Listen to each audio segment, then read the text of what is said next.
Third, the regular session of the 28th Sangguniang Bayan is now called to order.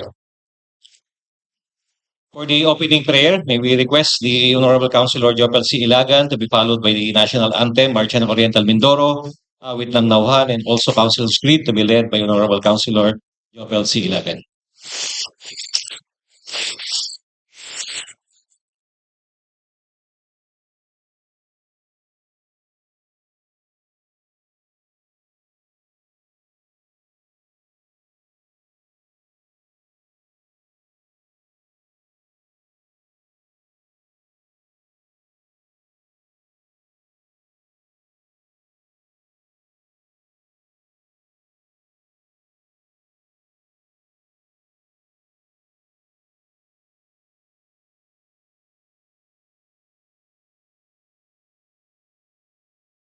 Maayos at makatarungan para sa kapakinabangan ng taong bayan.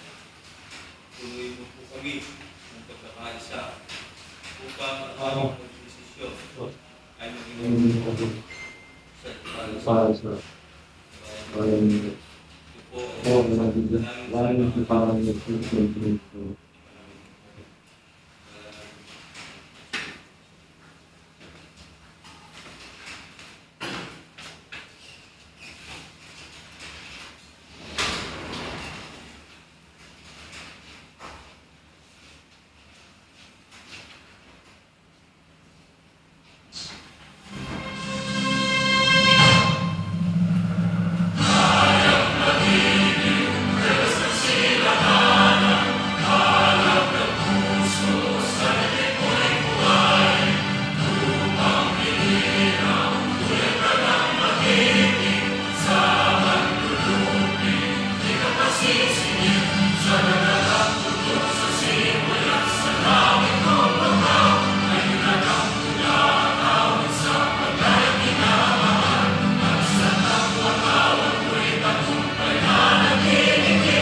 po ng ating kanang kamay sa inyong kanlupa.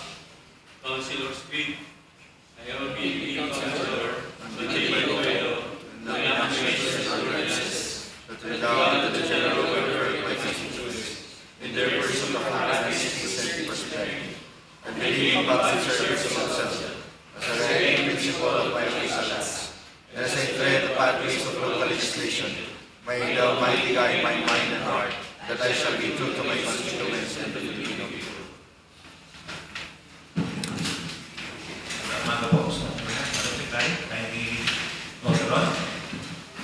Good morning again, everyone. Honorable Presiding Officer, there are 11 members who are present today.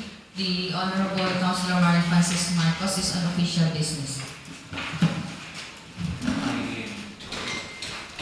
12 members present, considered. For the approval of the order of business for today's session, Mr. Presiding Officer, may we recognize you are recognized, the gentleman from Naujan and San Agustin, Honorable Councilor Michael Gregory Vargas. Thank you very much, Mr. Presiding Officer. Mr. Presiding Officer, I would like to respectfully request to include the committee report for the undersplit case filed against Kapitan Jason De Castro of Barangay Aurora to be part of the committee reports to be presented for today's session, Mr. Presiding Officer. Okay. Any other inclusion? Hello, Mr. Presiding Officer, may be recognized. Honorable Councilor Kenneth Wilson Perez, recognized. Thank you, Mr. Presiding Officer. I would like to respectfully request the Honorable Chairperson of the Committee on Rules to include supplemental budgets from the local finance, endorsed by the local finance committee, from the supplemental budget of Barangay Malaya, Barangay Nag-Iba 1, Barangay San Jose, and Sangguniang Kabataan annual budget of General ESCO. Also from coming from different barangays for referral to the local finance committee are supplemental budgets of Barangay Poblacion 2, Apitong, Montederazo, San Agustin 2, Buhangin, San Andres, Pinagsabangan 1, and annual budget of Barangay Banuton. This contains the service recognition incentives of the different barangays. May I move for the inclusion of the said communications, Mr. Presiding Officer. And ito po yung SRI ng mga barangay at hindi po pwedeng sila lang ang meron.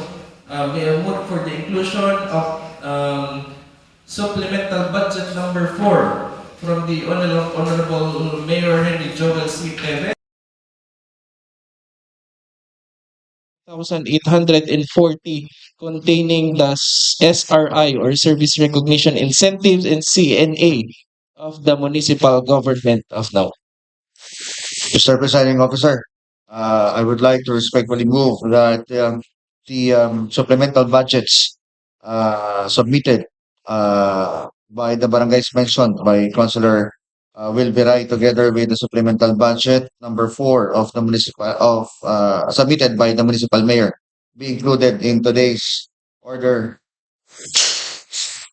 of business.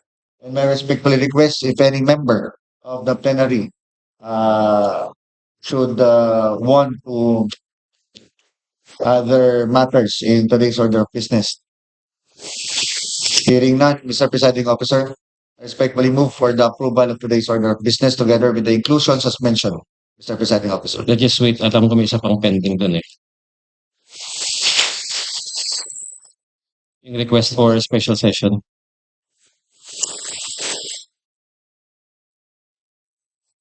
1 minute recess. Wala sa table. Ay.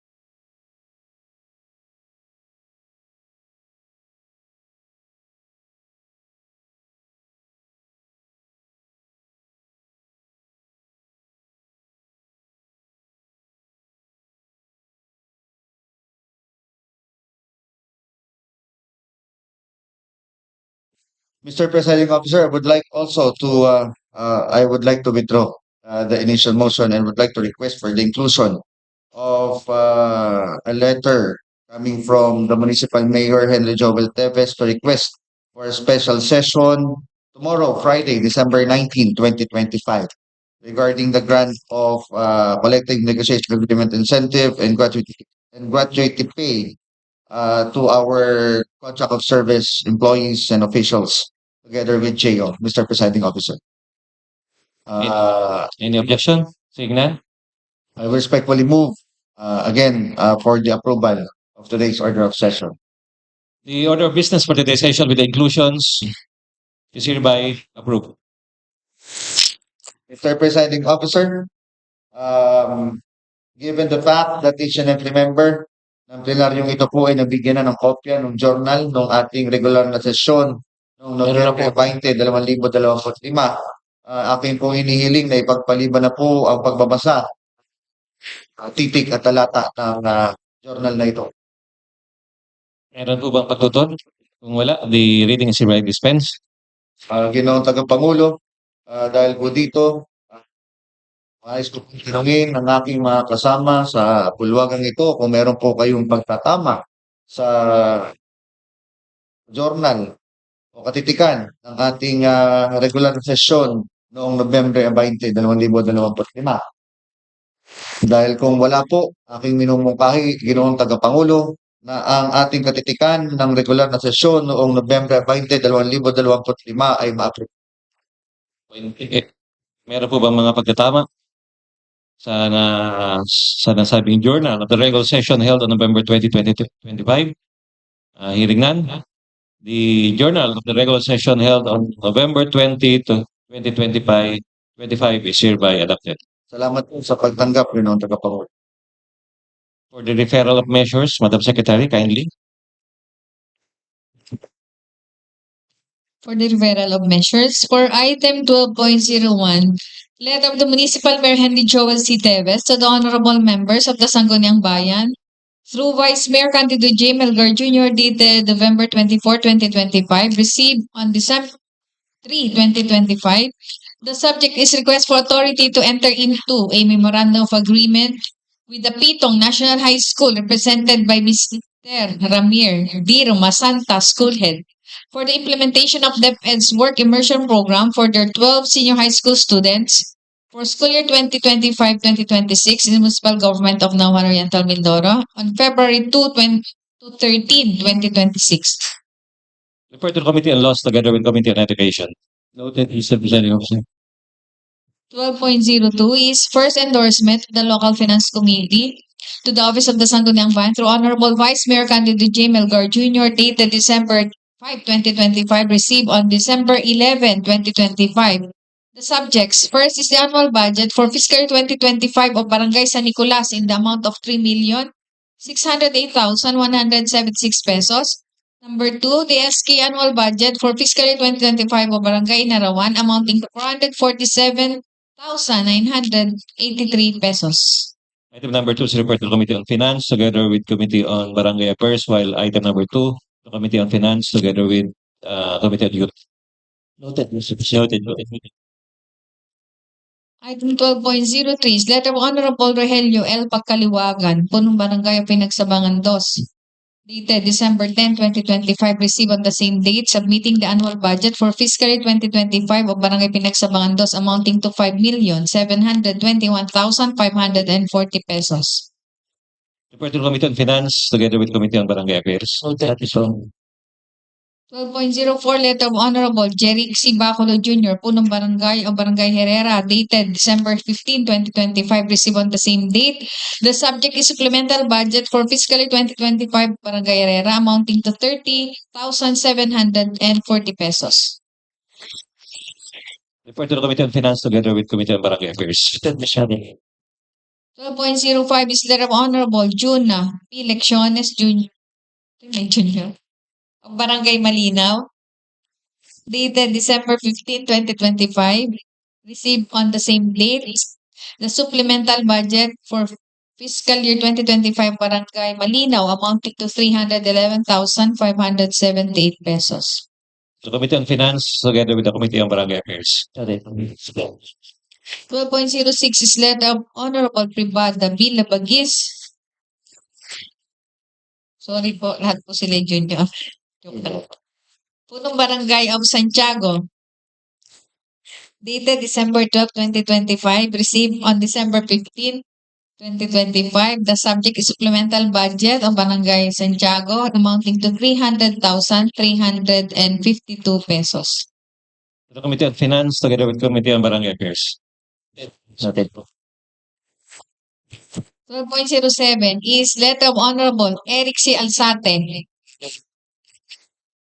Punong Barangay of Andres Ilagan, dated December 12, 2025, received on December 15, 2025, submitting supplemental budget of Barangay Andres Ilagan amounting to 176,515 pesos. The Committee on Finance together with Committee on Barangay Affairs. 12.08 letter of Honorable Pedro E. de Guzman. Punong Barangay of San Isidro, dated December 17, 2025, received on the same date. Supplemental budget of Barangay San Isidro amounting to 67,709 pesos. The Committee on Finance together with Committee on Barangay Affairs. 12.09 is letter of Honorable Arnold G. Manalo, Punong Barangay of Kalinisan, dated December 17, 2025, received on the same date. The subject is supplemental budget of Barangay Kalinisan amounting to 54,228 pesos. The Committee on Finance together with Committee on Barangay Affairs. 12.10 is letter of Honorable Pedro M. Atay, Punong Barangay of Santa Maria, dated December 17, 2025, received on the same date. The subject supplemental budget of Barangay Santa Maria amounting to 191,634 pesos. The Committee on Finance together with Committee on Barangay Affairs. 12.11 letter of Honorable Leslie G. De Torres, Punong Barangay of Pinyahan, dated December 16, 2025, received on December 17, 2025. Supplemental budget of Barangay Pinyahan amounting to 21,870 pesos. Committee on Finance together with Committee on Barangay Affairs.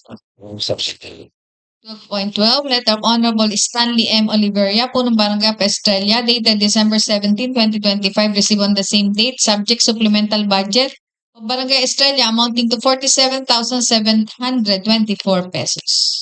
The Committee on Finance together with Committee on Barangay Affairs. 12.13 letter of Honorable Albert M. Mortilla, Punong Barangay of Nag-Iba, Uno to dated December 17, 2025, received on the same date. Supplemental budget of Barangay Nag-Iba, Uno amounting to 84,072 pesos.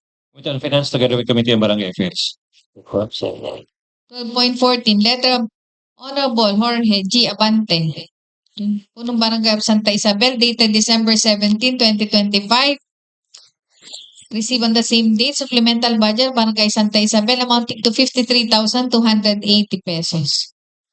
Committee on Finance together with Committee on Barangay Affairs. 12.15 letter of Honorable Joseph C. Caranzo, Punong Barangay Poblacion 3, dated December 17, 2025, received on the same date. Supplemental budget of Barangay Poblacion 3 amounting to 69,914 pesos. Committee on Finance together with Committee on Barangay Affairs. 12.16 letter of Honorable Lito M. Palomaria, Punong Barangay of Melgar B, dated December 17, 2025, received on the same date. Subject supplemental budget of Barangay Melgar B amounting to 66,480 pesos.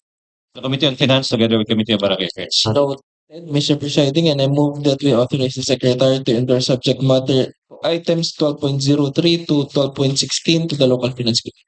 Madam Secretary, kindly note. 12.17 letter of Mr. Arnel Yanes, driver owner, tricycle operator, dated December 11, 2025, received on the same date. The subject is the request for the grant of change of motor of tricycle.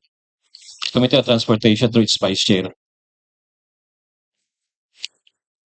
12.18 letter of Mr. Berto Calde, President of Samahang Ligtas sa Kabukiran sa Tribong Alangan patungo sa kaunlaran ng kapi at iba pang pagkakakitaan.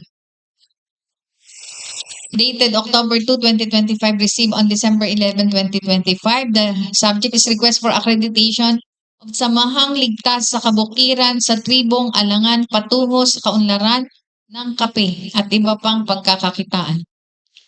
Refer to the Committee on People's Organization together with the indigenous people.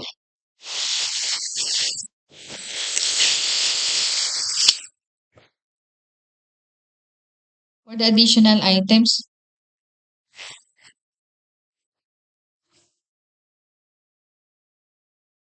Yun pong sa mga barangay. Madami. Simula Barangay Malaya, Nag-iba, San Jose, Michael Selville.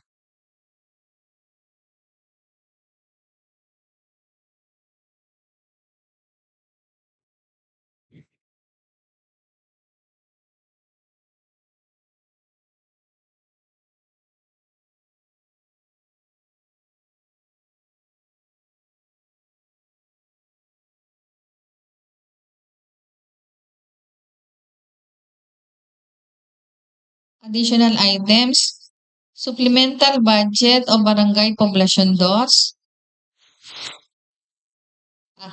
Sorry po.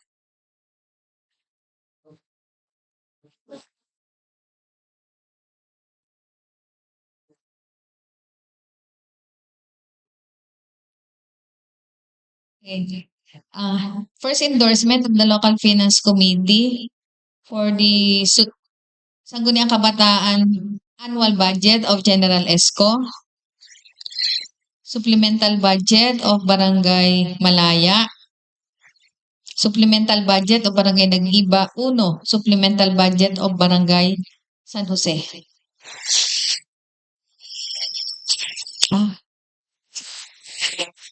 And letter from the various barangay captains regarding the submission of supplemental budget of Poblacion 2, supplemental budget of Barangay Apitong, supplemental budget of Moto de Raso, supplemental budget of San Agustin 2, supplemental budget of Buhangin, supplemental budget of San Andres, supplemental budget of Pinagsabangan 1, and the annual budget of Barangay Banutot.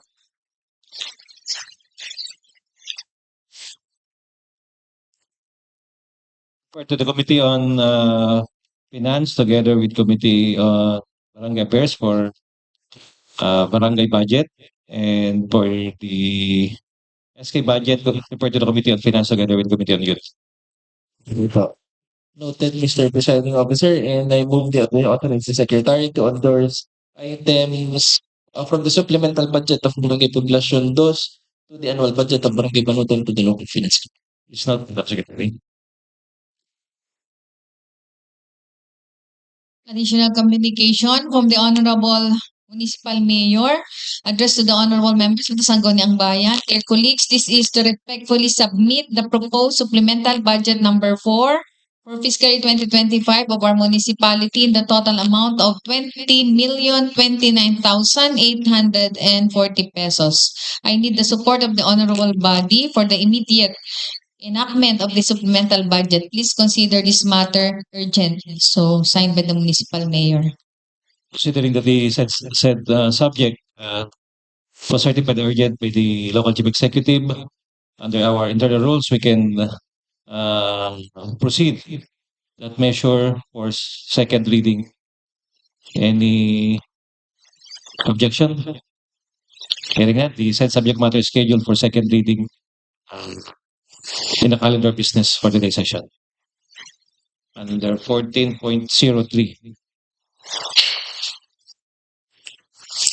And also another letter from the Honorable Municipal Mayor dated December 18, addressed to the honorable members of the Sangguniang Bayan, to Honorable Candidate J. Melgar Jr. Dear colleagues, this is to respectfully request the honorable body for special session on Friday, December 19, 2025 regarding the grant of service recognition incentive, collective negotiation agreement incentive, and gratuity pay to officials, employees, and contract of service and job order personnel of the municipal government of Naujan for fiscal 2025 for information and most appropriate action. Please consider this matter urgent.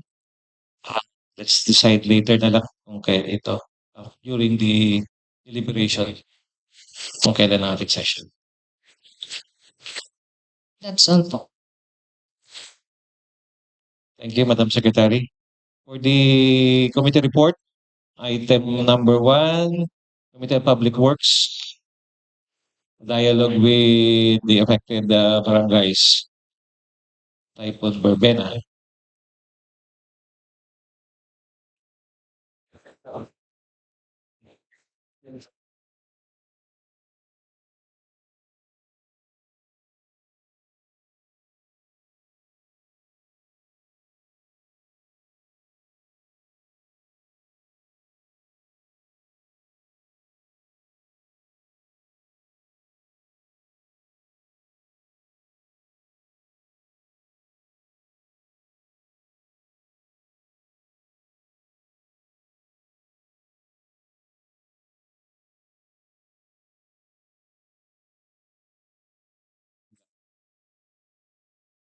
Hello. Hello. Hello po. Good morning po, Mr. Presiding Officer. I would like to respectfully read Committee Report number 365-2025, submitted by the Committee on Public Works and Public Utilities. Subject, dialogue with affected barangays of Typhoon Verbena, dated December 18, 2025. The Committee on Public Works and Public Utilities, to which the above-mentioned subject was referred to, has considered the same in committee hearing held on December 4, 2025, and has the honor to report it back to the Sangguniang Bayan with the following findings and recommendations. Number 1, Typhoon Verbena struck the municipality of Naujan, Oriental Mindoro in late November 2025, bringing heavy and continuous rainfall that caused widespread flooding across the area. The flooding inundated residential areas, road networks, and agricultural lands, forcing numerous residents to evacuate and significantly disrupting livelihoods and essential daily activities. The reported effects of Typhoon Verbena affected a total of 44 barangays in the municipality of Naujan out of 70, Oriental Mindoro. The disaster impacted approximately 8,879 families, comprising 31,116 individuals. Of this number, 520 families were displaced and sought temporary shelter in designated evacuation centers. This incident underscores the vulnerability of the municipality to typhoon-induced flooding and highlights the urgent need for strengthened disaster preparedness and mitigation efforts. The Committee on Public Works and Public Utilities resolved to convene a consultation meeting to assess and address the impacts of Typhoon Verbena on the municipality of Naujan. Present during the consultation meeting were Municipal Engineer Presley H. Olmos, Municipal Disaster Risk Reduction Officer Jury M. Horeleo, Mr. Abraham Panaligan, and Mr. Manuel Martinez. Mr. Panaligan explained that the current condition of the Parasan River road dikes, the dilapidated Gabion Armoring in San Andres and Alcate, and the washed out river banks significantly exacerbate flooding in the municipality, wherein it was emphasized that these deteriorating infrastructures obstruct proper water flow, thereby increasing severity of flood incidents. Upon completion of the presentation of thorough assessments of Mr. Panaligan, the following issues, findings, and recommendations were discussed. Identified problems. Number 1, river and flood infrastructure issues. The current condition of Parasan River road dikes, the dilapidated Gabion Armoring in San Andres and Alcate, and the washed out river bank significantly exacerbate flooding in the municipality as these deteriorating infrastructures obstruct proper water flow. The damage to the earth dike in Naujan resulted in the diversion of water, causing the water level in the Pangalaan River to fall just to 10%, while water level in Naujan remained at 30%. The mag-asawang Tubig River overflowed due to excessive accumulation of sand in its bed, causing water spill over. Butas River in Barangay Montilago has a narrow channel, which is insufficient to handle the significant water flow contributing to flooding. Number two, water volume and flow sources. Observations indicated that the significant volume of flood waters affecting Naujan was primarily sourced from Occidental Mindoro. The substantial volume of water contributed significantly to flooding, which flows ranging from equivalent to 1 drum to 6 drums, causing rivers and adjacent rice field water levels to reach comparable heights. Flood waters affecting Barangay San Andres are sourced from Barangay Alcate. Number three, quarry and human activity issues. The operation of the quarry in Barangay Alcate, which used a loader instead of backhoe, contributed to worsening flood conditions. Barangay Tagumpay raised concerns regarding the quarry permit, not noting that sand extraction occurs in unauthorized areas outside the designated waterway, which may contribute to flooding and environmental degradation. Number four, planning and governance issues. Problems has arisen because the provincial municipal levels were not included in the planning process of the Department of Works and Agriculture and Highways. Barangay Montilago experienced significant water flow, while current channel is insufficient to handle the volume. Recommendation. River and flood management measures. Number one, utilize a bulldozer to realign river channels to ensure unobstructed water flow rather than focusing solely on excavation. Number two, carry out excavation in the river's mouth and upper reaches to maintain unobstructed flow and prevent flooding. Number three, dredging and deepen Butas River in Barangay Montilago to accommodate the significant water flow. Number four, close off the section of the Parasan River in Alcate as a priority measure. Number five, plant trees along the stretch from downstream to San Antonio as a preventive measure to help control and reduce flooding. Stakeholder consultation and planning. Consult po ng barangays to accurately identify the water pathways in Naujan, enabling informed planning and effective flood mitigation measures. Include the river of Barangay Masagana in the broader flood management plan, noting that its overflow impacts Barangay Evangelista. Actively involve the district engineer of the DPWH in the development and planning of the master plan to ensure technical guidance and proper implementation. Integrate covered barangay creeks into master plan, accompanied by a comprehensive evaluation to decide whether they should be maintained as they are rehabilitated.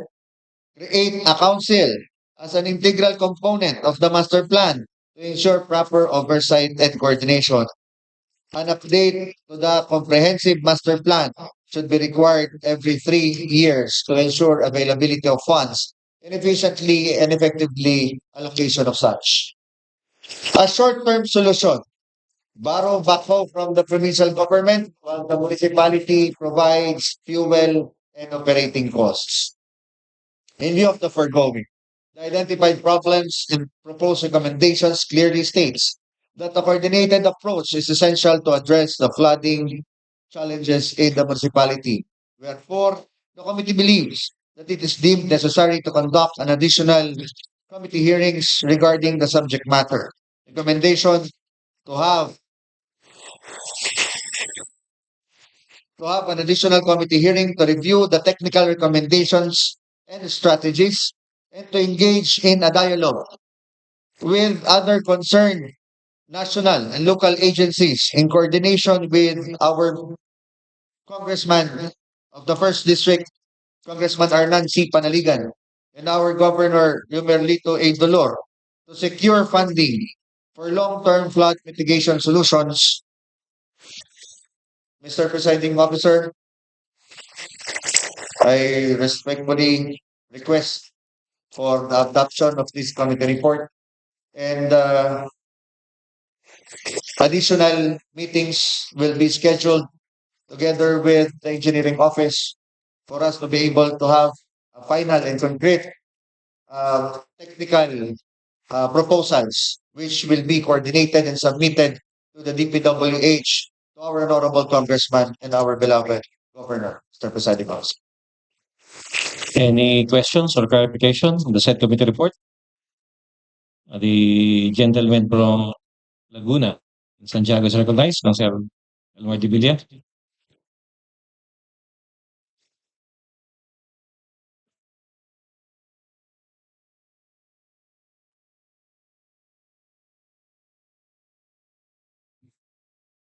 Number one. Dun sa Butas River po, yung barangay Mantalag po ba yun? Opo, sa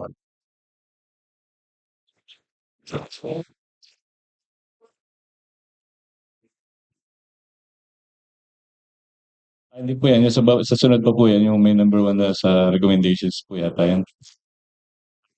Yung sa, yun lang lang po, sa barangay Mantalag po ba yun? Sa may Butas River na yan?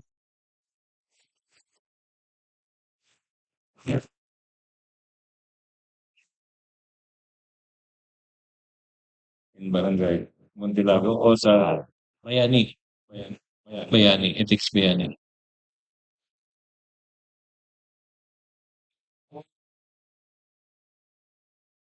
Bayani. Apa, correction of friendly, instead, what was intended there is the water from, Barangay Montilago because of the Nawande. But the Butas River is located in Bayan. Council Will.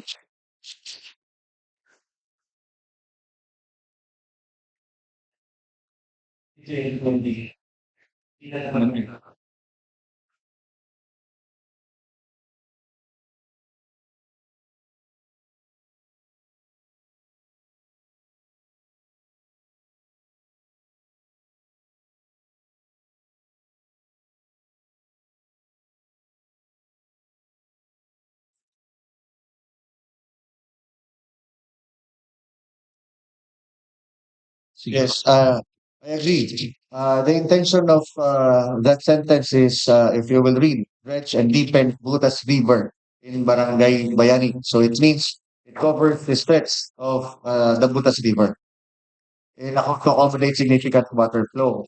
Actually po, I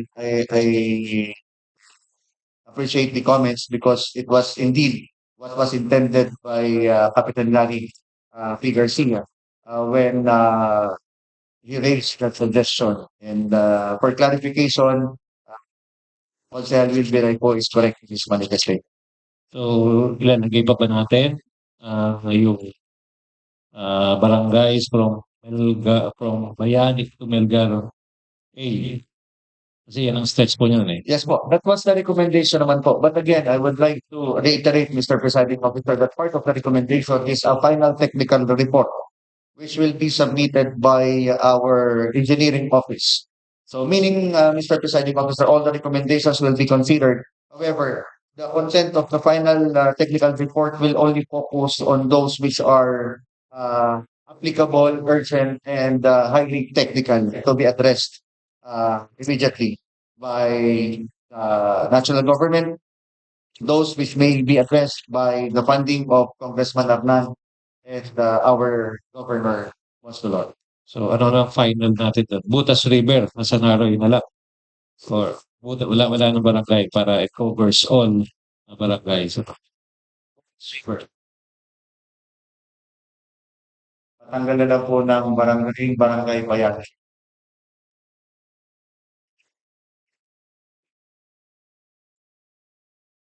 Yeah.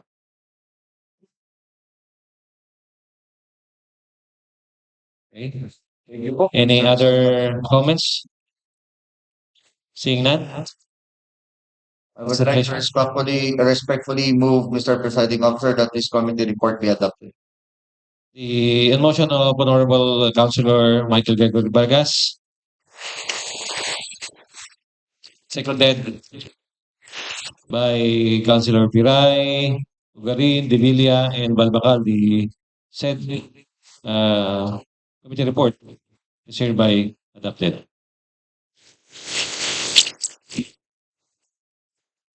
Next committee report. I think it's sa'yo pa rin yan. Sir, this committee report is relative to that. May I respectfully request, Mr. Presiding Officer, for a 1 minute recess? 1 minute recess.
Mr. Presiding Officer, may I respectfully request for yours truly to render several verbal committee reports.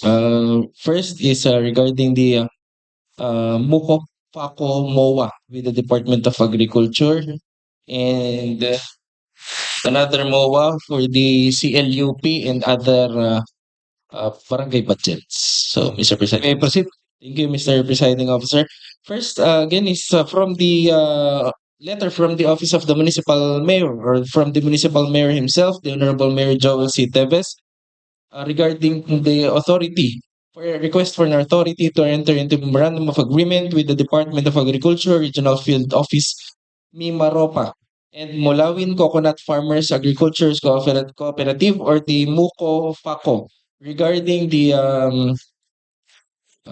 implementation of community-based farm enterprise development, specifically for coffee and cacao intercropping in the municipality of Naujan.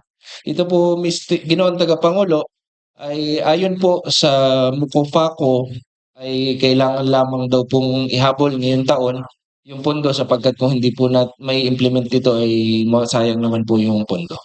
Ito po ay patungkol po sa kanilang request sa Department of Agriculture sa kanilang programang Community-Based Farm Enterprises.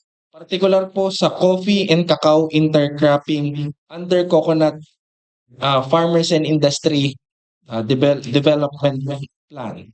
Sila po ay aawardan ng halagang 1.1 million pesos worth of ito po ay mga materials, hindi po ito cash na ibibigay sa kanila, at ang paglalagyan po ng 1.111 million pesos ay ang mga sumusunod.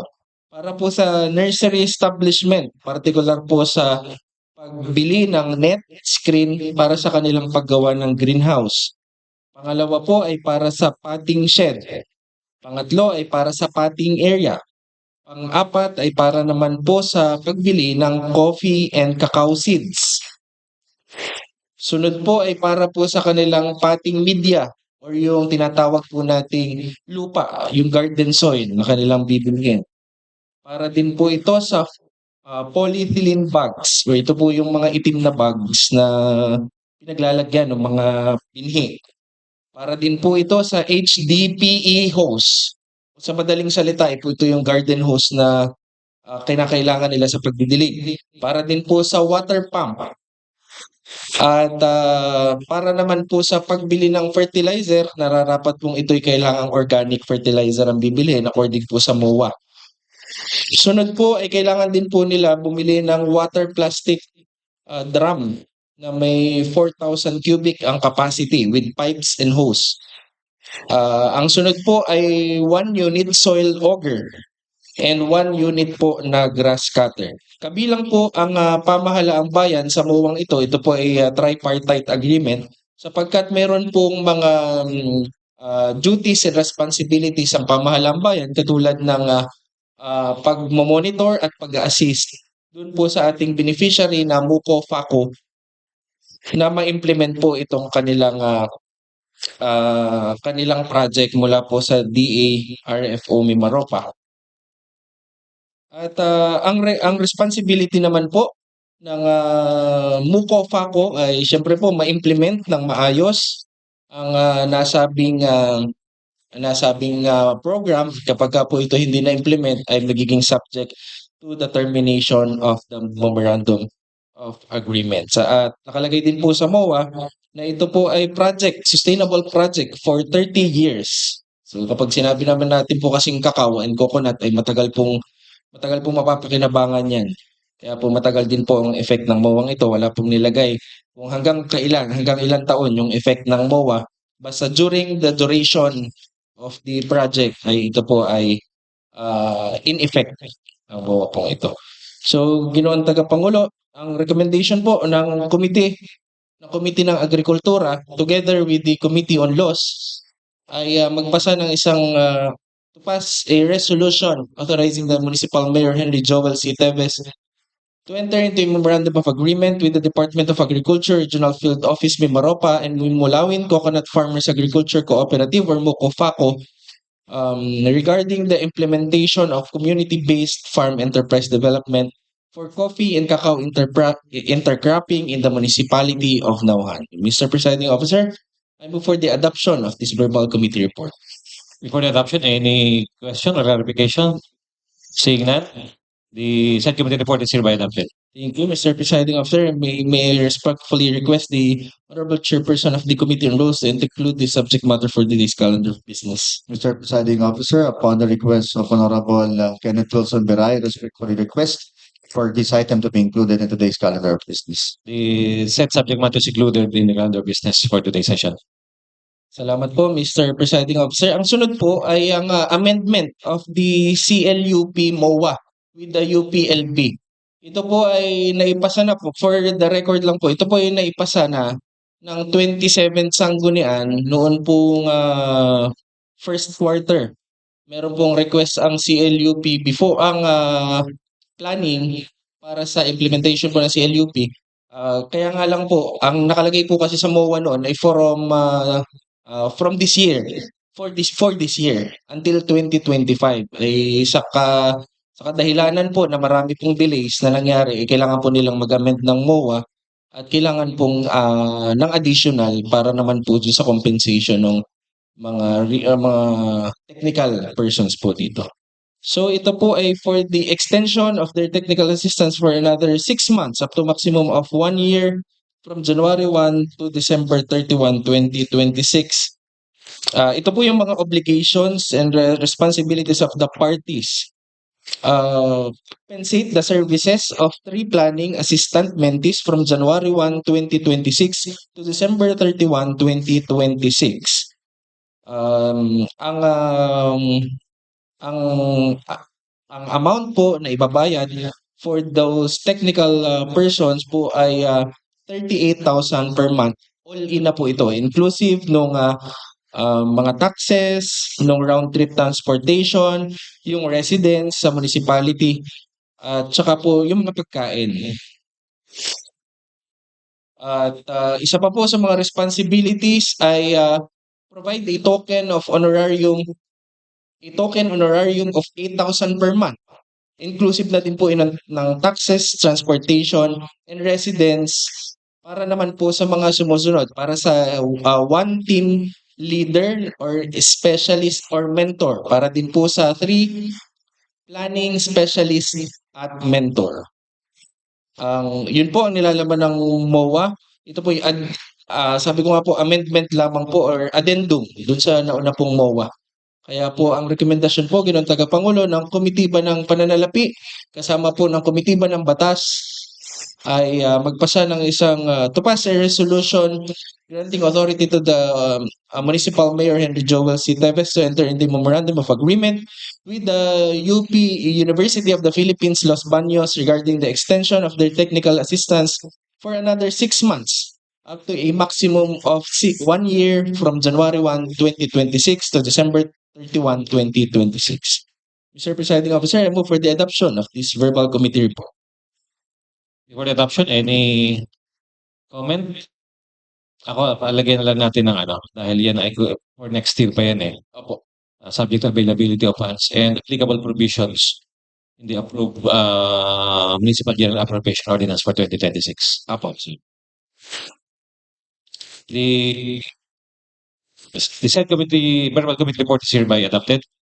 May I request the Honorable Chairperson of the Committee on Rules to include the subject matter for this calendar of business. I respectfully request, Mr. Presiding Officer, that the said item be included in today's calendar of business. The said item is included in the calendar of business for today's session. Thank you, Mr. Presiding Officer, and I will proceed with the annual budget of Barangay San Nicolas for the year 2025.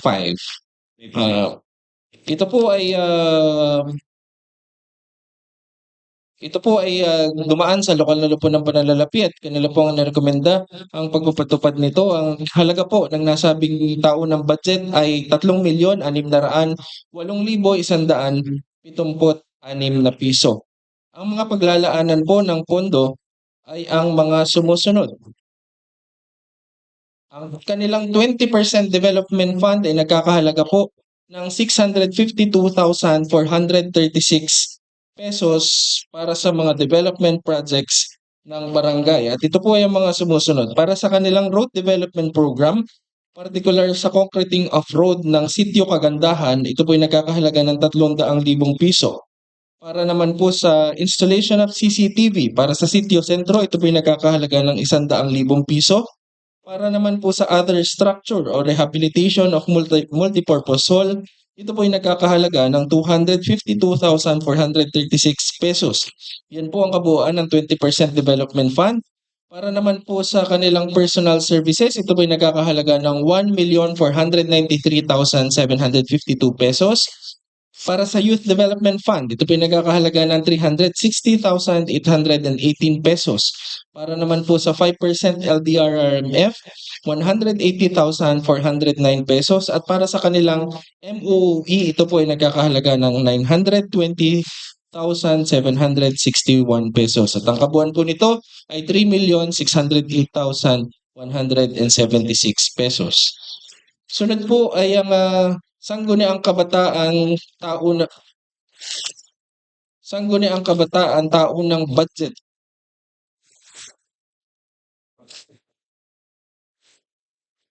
Taunang budget ng barangay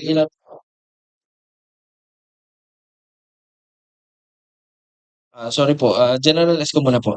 Ito po ay taunang budget ng Sangguniang Kabataan ng Barangay General Esco na nagkakahalaga ng 378,166 pesos. Ang paglalaanan po ng pondo ay mga sumusunod. Para sa General Administration Program, 173,166 pesos. Para sa Equitable Access to Quality Education, 30,000 pesos. Para sa Peace Building and Security, 10,000 pesos. Para sa Sports Development Program, 125,000 pesos. Para sa Capability Development Program, 4,000 pesos.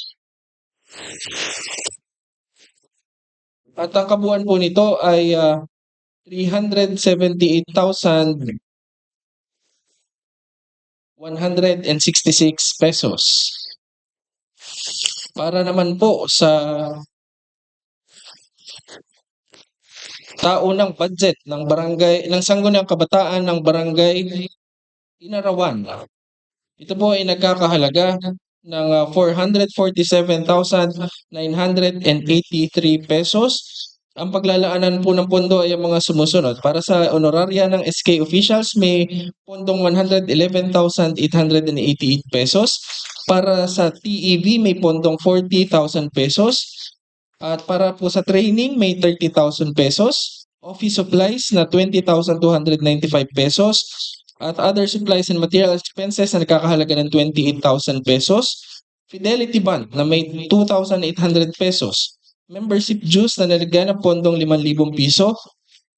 Environmental protection sa ilalim ng Solid Waste Management Program, ito po ay nilaanan ng 30,000 pesos. Peace Building and Security ng pondong 10,000 pesos. At para po sa Ligo ng Kabataan, nilagyan po ng pondong 20,000 piso. At para naman po sa Sports Development Program, ito po ay nagkakahalaga ng 150,000 pesos. At ang kabuuan po nito ay 447,983 pesos. Sunod po ay ang supplemental budget o dagdag budget ng Barangay Malaya sa taong 2025 na nagkakahalaga ng 273,378 piso.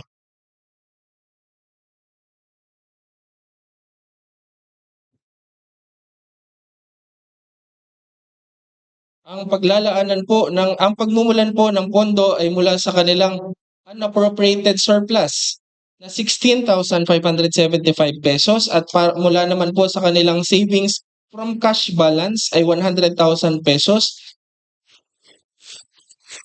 At magmumula po sa kanilang other structure o improvement of barangay hall na 176,803 pesos. Kaya ang kabuuang halaga po nito ay 293,378 pesos.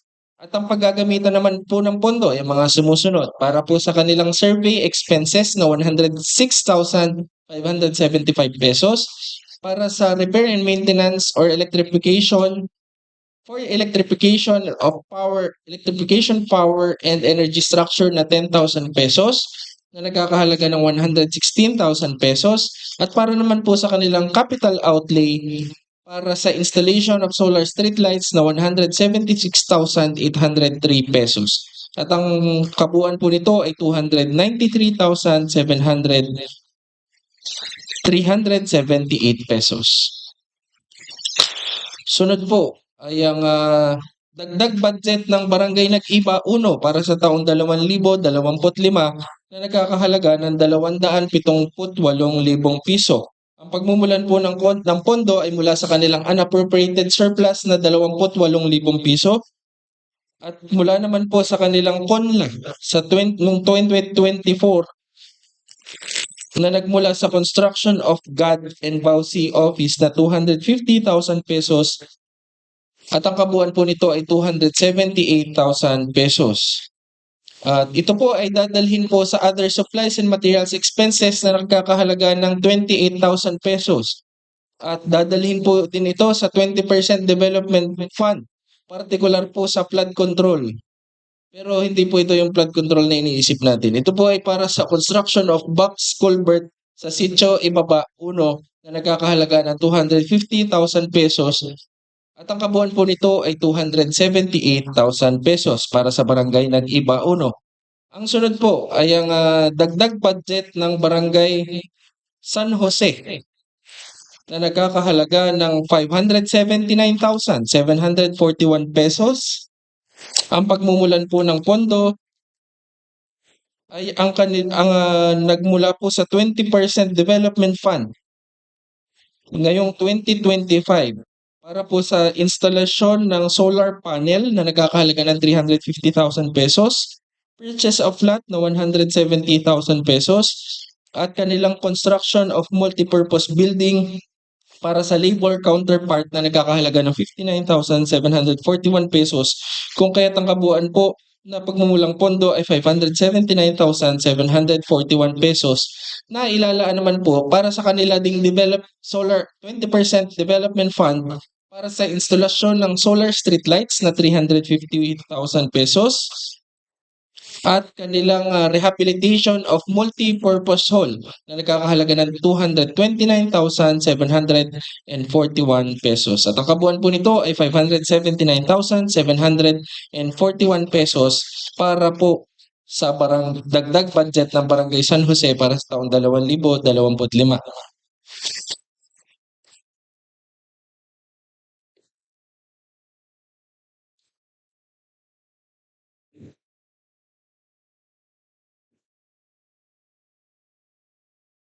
At yun po ang ang aking mga verbal na pag-ulat, Ginoong Tagapangulo. Ang mga nasabi pong dagdag budget at tao ng budget ay dumaan na sa lokal na lupon ng pananalapi at kanila pong inirekomenda ang pagpapatupad dito sapagkat ito po'y sumasang-ayon sa mga batas at alituntunin na nakakasakop dito.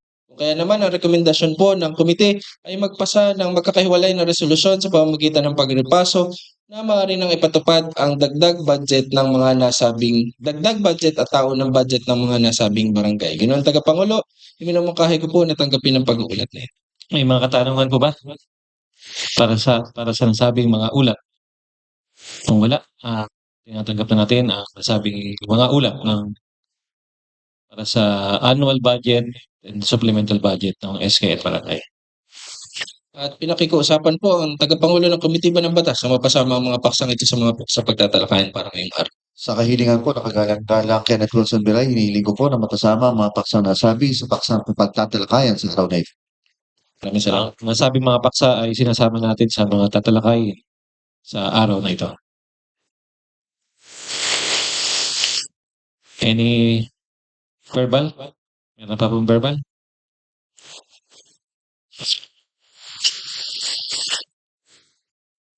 Wala na po magbe-verbal. Andun sa mga referrals. Transportation, People's Organization, wala. Wala na. Okay. Next, proceed po tayo sa calendar business. First item, scheduled for second reading, an ordinance authorizing the annual budget of the Municipality of Naujan, Province of Oriental Mindoro for fiscal year 2025 in the amount of 611,037,680, covering the various expenditures for the operation of the municipal government for fiscal year 2026 and appropriating the necessary funds for the purpose. The gentleman from Sampaguita, the Honorable Councilor Kenneth Wilson Villas, recognized. Presiding officer, I have with me, I have the honor to present before you on its second reading, our MGAO, or the Municipal General Appropriations Ordinance Number 1 for fiscal year 2026, or an ordinance authorizing the annual budget of the Municipality of Naujan, Province of Oriental Mindoro for fiscal year 2026 in the amount of 611,037,618 pesos, covering the various expenditures for the operation of the municipal government for fiscal year 2026 and appropriating the necessary funds for the purpose. Mr. Presiding Officer, since all of the members have their own copies of the proposed Municipal General Appropriation Ordinance, I move to dispense with the reading of the proposed MGAO. Any objection? Seeing none, the reading is hereby dispensed. Thank you, Mr. Presiding Officer. And this representation is now open for any interpellation regarding the proposed Municipal General Appropriation Ordinance Number 1, fiscal year The sponsor is now open for interpellation. Mr. Mr. Jopel? Sir, presiding on page 18, 18. economic service sector sa executive governance.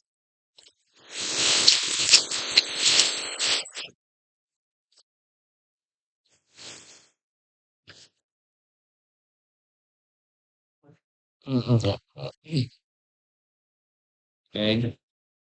So, yung nandito po, yung aid for yung JOs, 2 for tourism gallery shop and 2 for souvenir shop. Para napag-usapan natin ito. Tatanggalin na po dapat yan. Wala. Dapat hindi po. Matitira lang 8 for tourism.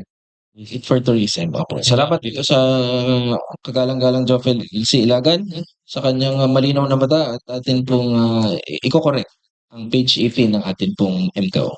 Ipa-check na kay Carla, no? Para ito ay may pasok. Opo, as agreed upon last session.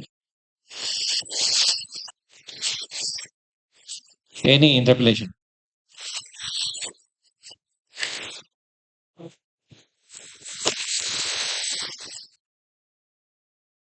Seeing none, that's the pleasure of the sponsor. Sir Presiding Officer, having no other interpellations from the floor, I move to close the period of interpellations and I move to open the period of amendments. The period of interpellation is hereby closed. And the period of amendments is now open. Dahil na kayo po ang gusto ng pabago.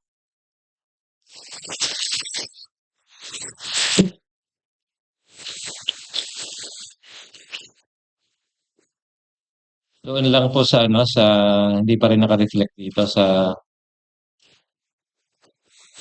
provision po. Dapat, although nilagay na naman ni Carl ngayon, doon under 54, kasi ito very particular ito sa capital outlay. So nilagay natin ito sa mga programs and activities. Usually MOE siya. Yung mga labs sa mga appropriation will still course to the Sangguniang before its implementation. And also on page 131, pinapa-indent ko lang para pantay-pantay sa prohibited uses. Pinapa-indent ko yan. Although, na-call po na naman ang attention din ni Carl. So, before the final reading ay may copy na tayo ng mga amendments.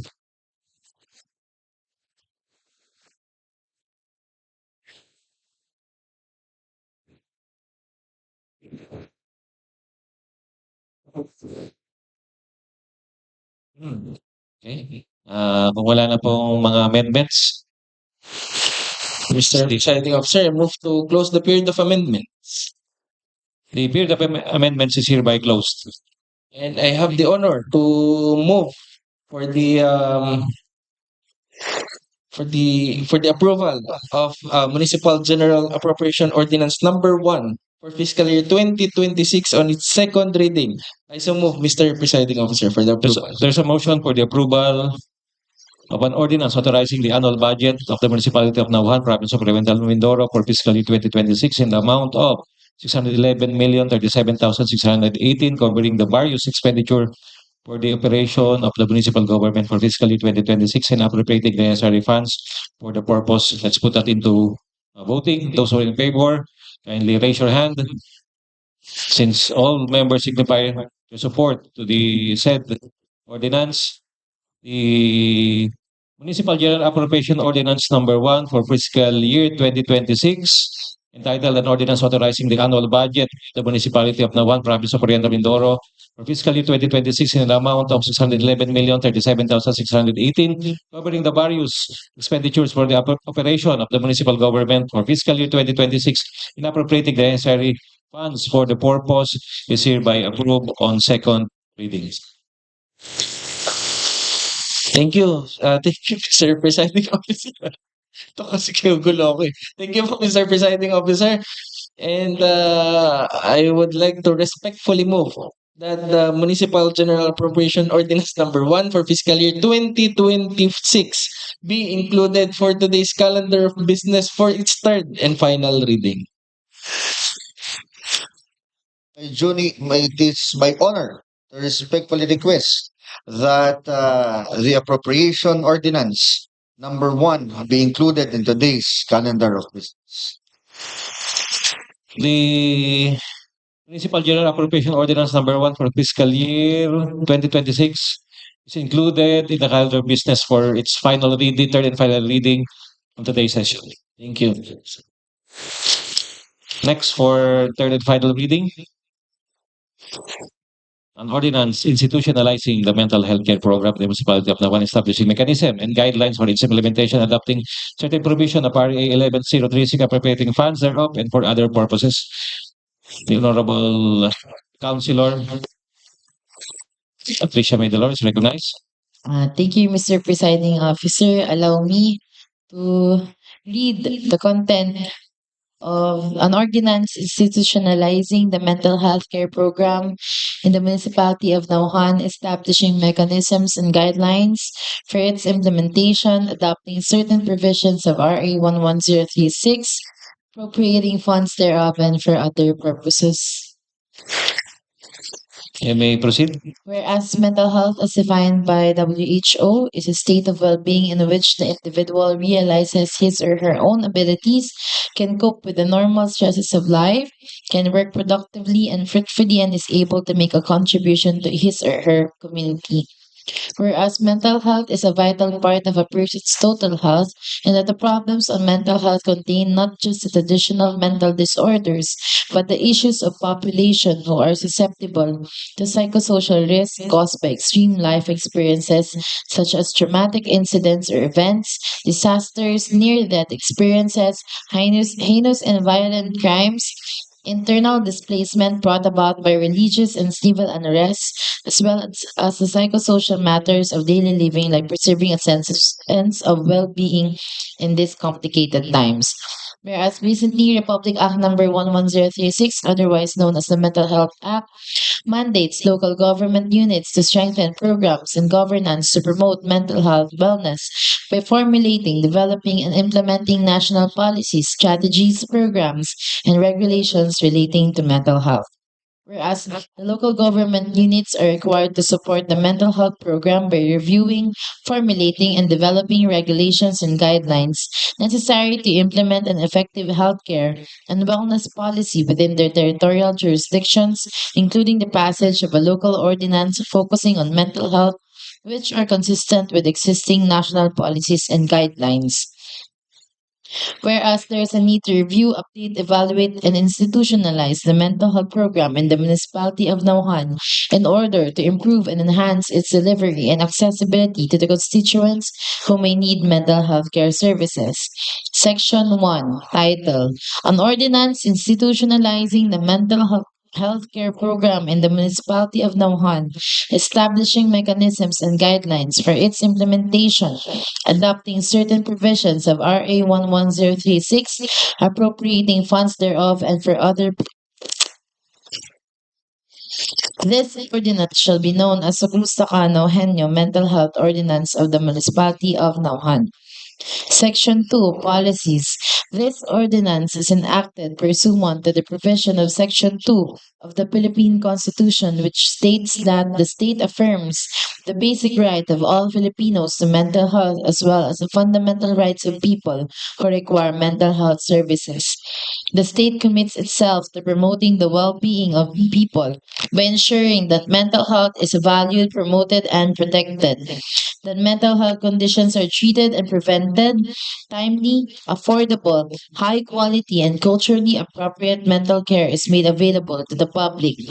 Mental health services are free from coercion and accountable to the service users, and persons affected by mental health conditions are able to exercise the full range of human rights and participate fully in society and at work free from stigmatization and discrimination.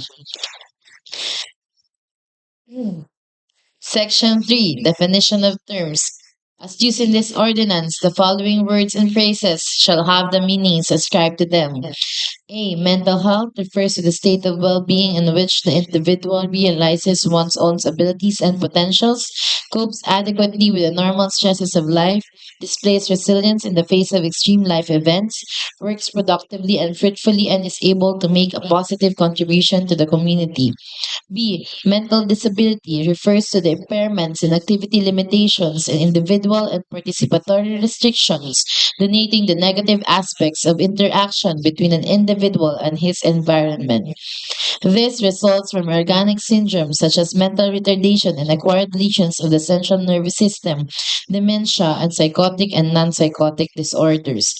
C. Mental illness refers to mental or psychiatric disorder or other neurodevelopmental disorders characterized by the existence of recognizable changes in the thoughts, feelings, and general behavior of an individual brought about by neurobiological causes, manifested by genetic or biochemical abnormalities, and associated medical conditions which include distress, personality disorders, substance use dependence, and mental retardation, including epilepsy, neurodementia, anxiety, depression, and other neurologic illnesses.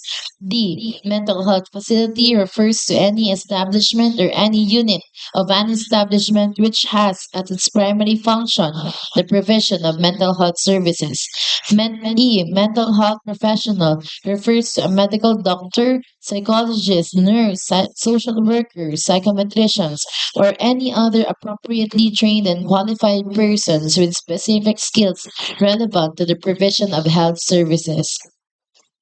F. Allied professional refers to any trained non-medical mental health professional.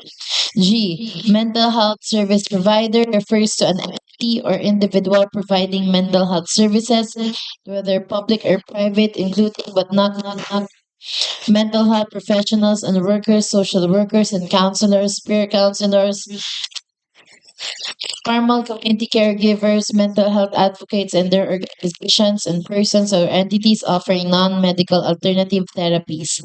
H. Patient or service user refers to a person with mental health condition who requires or undergoing psychiatric, neurologic, or psychological care.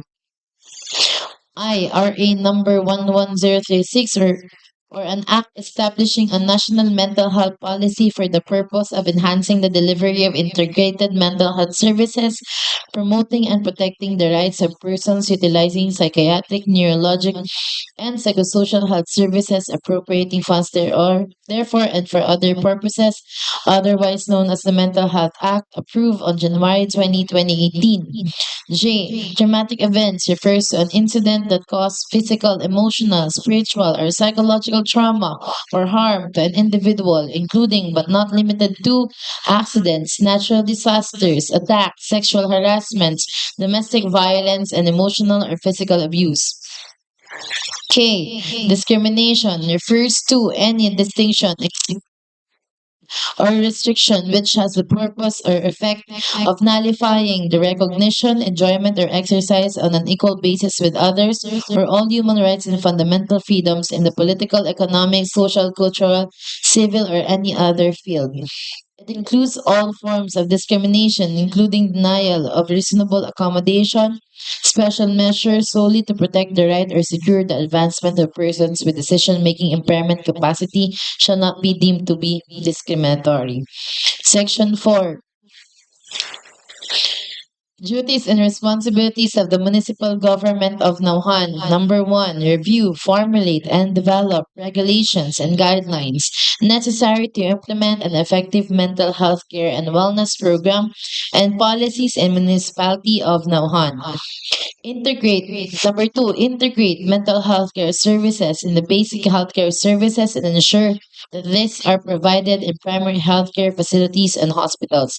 Number 3, establish or provide training programs or activities necessary to enhance the capacity of mental health service providers and other health workers in providing appropriate mental health services or interventions. Number 4, establish and capacitate mental health care facilities or clinic in the municipality in order to be more accessible and responsive to the needs of the patients or community. Number 5, refer or coordinate transfer of service users or patients to mental health facilities, professional workers, and other service providers for appropriate care. And number 6, establish a multi-sectoral network for the identification, management, and prevention of mental health illness in the community. Section 5, institutionalizing the mental health program of the municipality of Nauhan. The mental health program and services of the Municipality Health Office of Nauhan is hereby institutionalized and shall be integrated as part of the public health services in the health facilities of the municipal government of Nauhan. A. Mental health care services to be provided in the municipality shall be based on medical and scientific research fundings.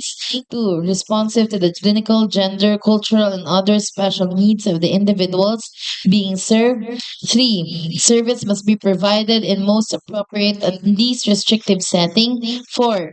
Age appropriate. 5. Provided by mental health professionals and workers in a manner that ensures accountability. And number 6, economically accessible. P. The mental health care services shall aspire to evolve from a predominantly hospital-based mental health care system to a comprehensive community-based mental health care system, which shall consist of 1. Development and integration of mental health care at the primary health in the community. 2. Continuation of programs for capacity or capability building among existing local health workers in close coordination with mental health or psychiatric hospitals, universities, and other health providers. 3. Continuous support services and intervention for affected families. 4. Advocacy and promotion of mental health awareness among the general population. 5. Capacity building, reorientation, and training shall be required for health providers. And 6. Research and development to improve mental health programs shall be undertaken in collaboration with other government agencies, academic institutions, mental health associations, and non-government organizations to develop or enhance appropriate and relevant mental health services in the community. Section 6. Mental health clinic or facility. In the municipal health unit of Nauhan, Oriental Mindoro, a mental health clinic shall be established and shall serve patients with mental health problems on an outpatient basis. It shall provide the following services. A. Psychiatric or psychological consultation and counseling. B. Provision of medicine for mental health disorder. C. Referral and coordination of patients needing admission and referral. Section 7, the promotion of mental health and public awareness to protect the dignity of those who are suffering from mental health problems. The municipal government of Nauhan shall promote an integrated approach to mental health care through programs that strengthen the basic coping mechanisms of individuals.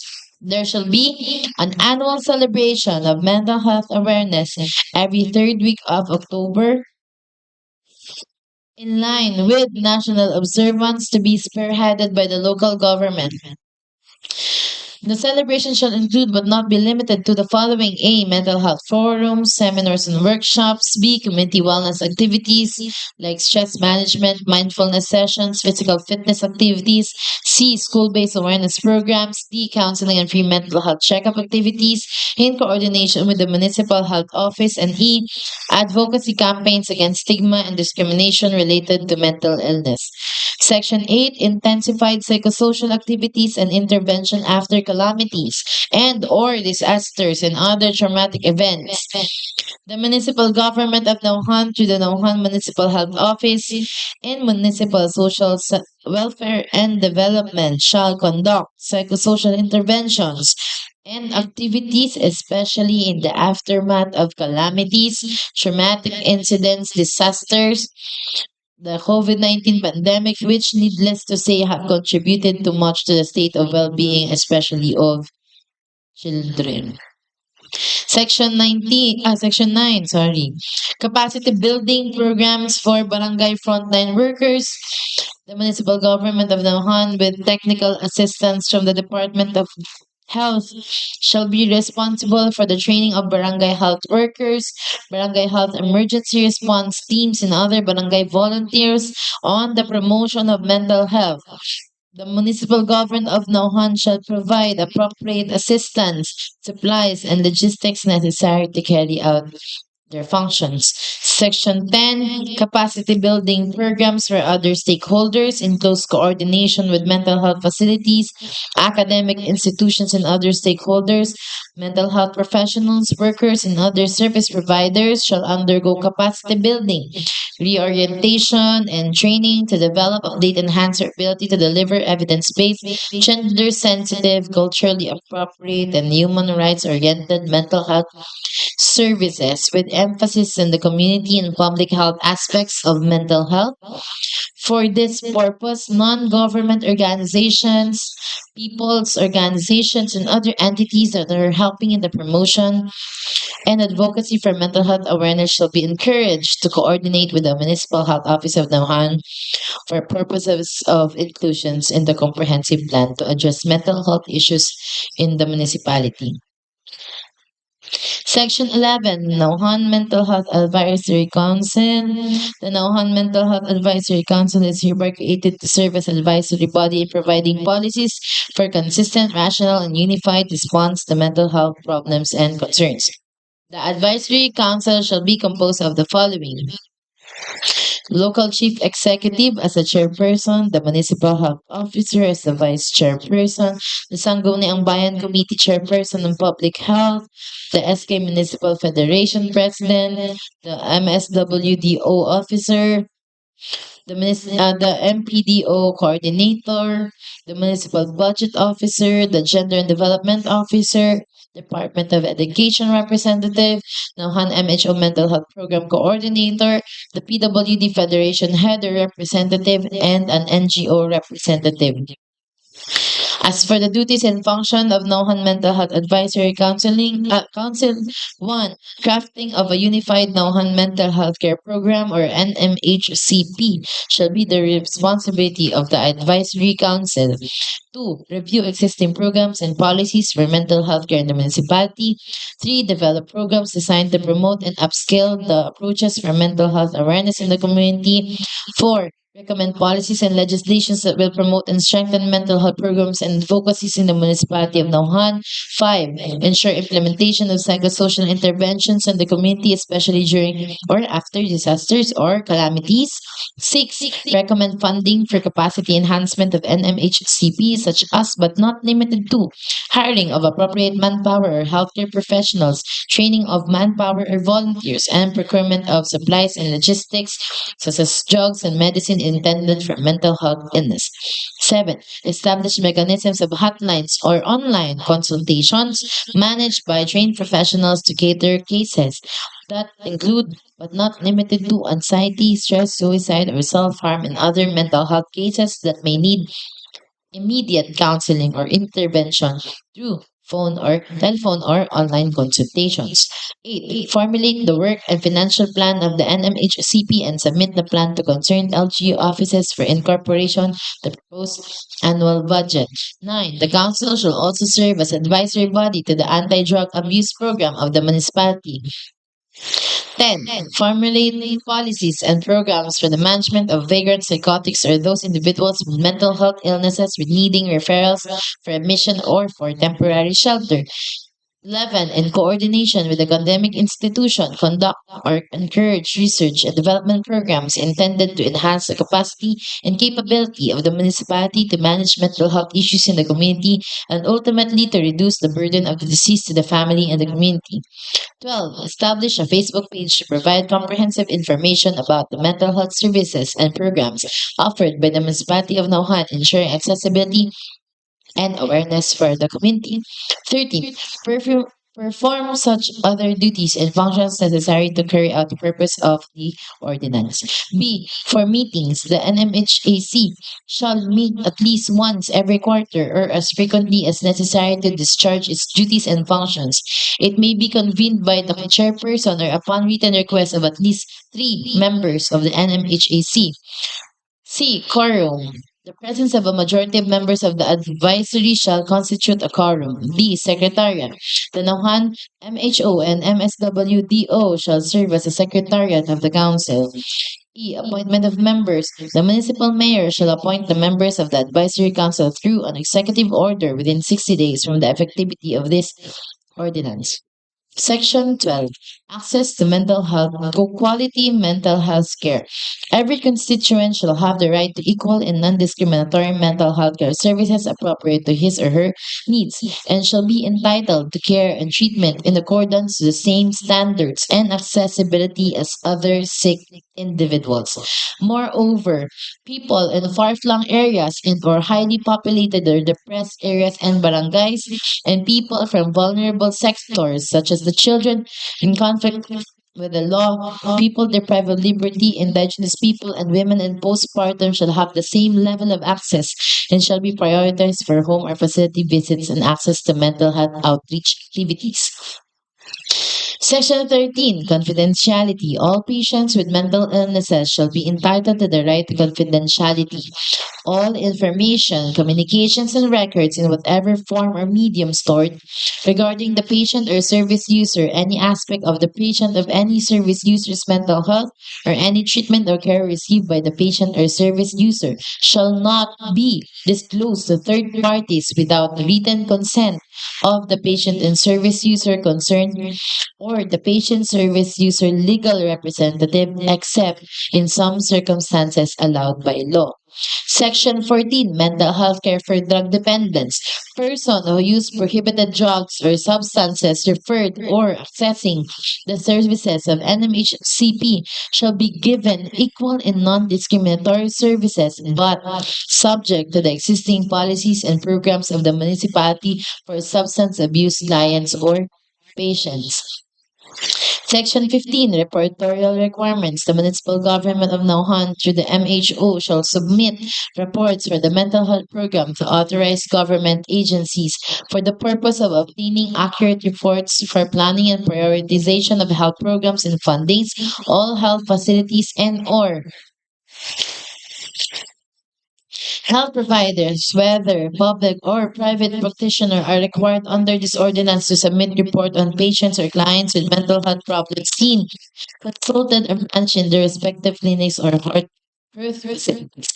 Reports shall be submitted to the Naujan Municipal Health Office at least every quarter and should include the following information: the age, sex, barangay address, diagnosis, and the status of the consultation, whether new or old.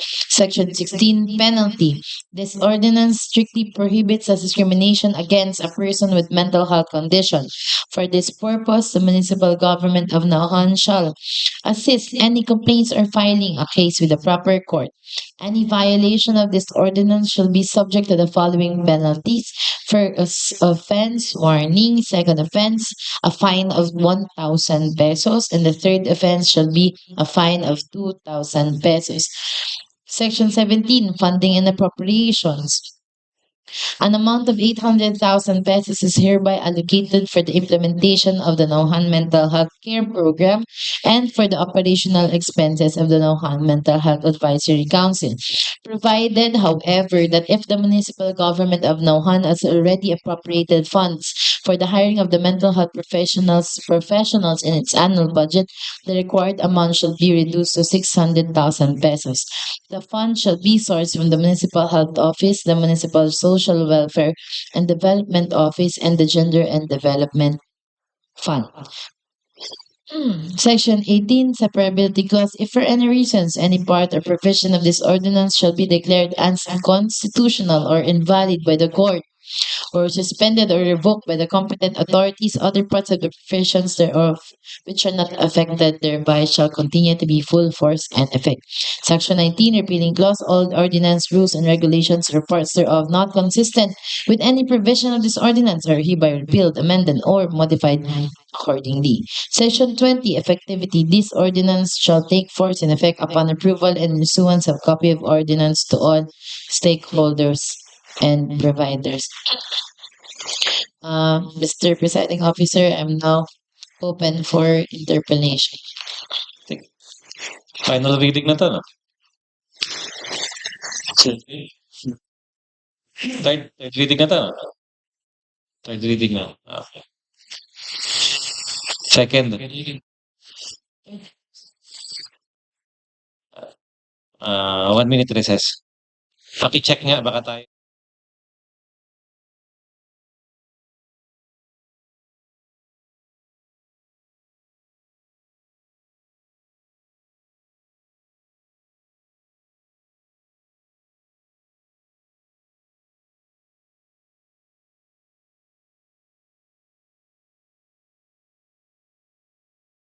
The sponsor is now open for interpellation.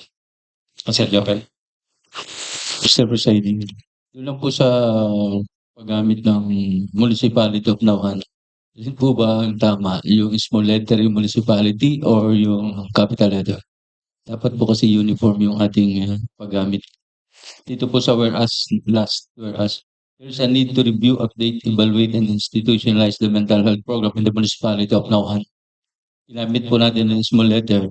Tapos doon po sa section, sa title, capital letter. I think we should use capital letter for the municipality, for the word municipality.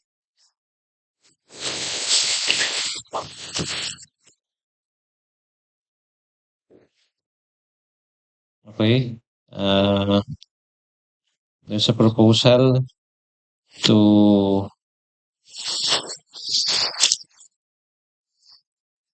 capital letters ang municipality. Dapat po uniform ang paggamit natin. Okay po. Okay. Next, Mr. President Officer.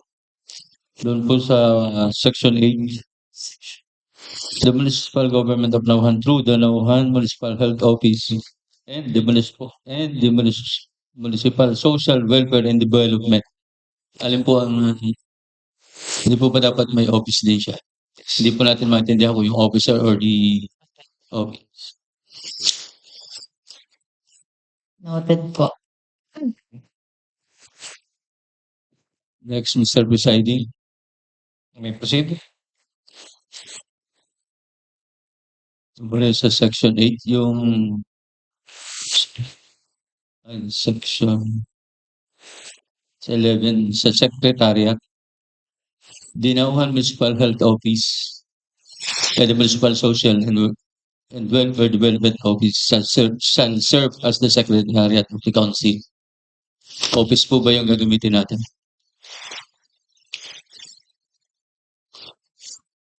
Kasi Secretariat po ito.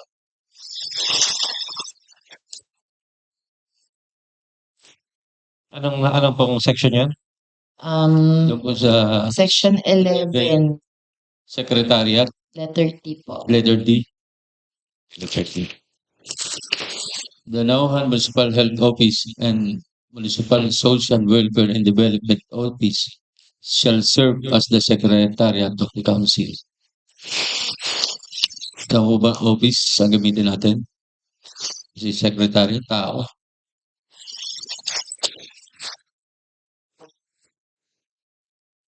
Yes, yes. Secretary, the employees or the officer. Reapply po. Officer. Thank you, Mr. Presiding Officer.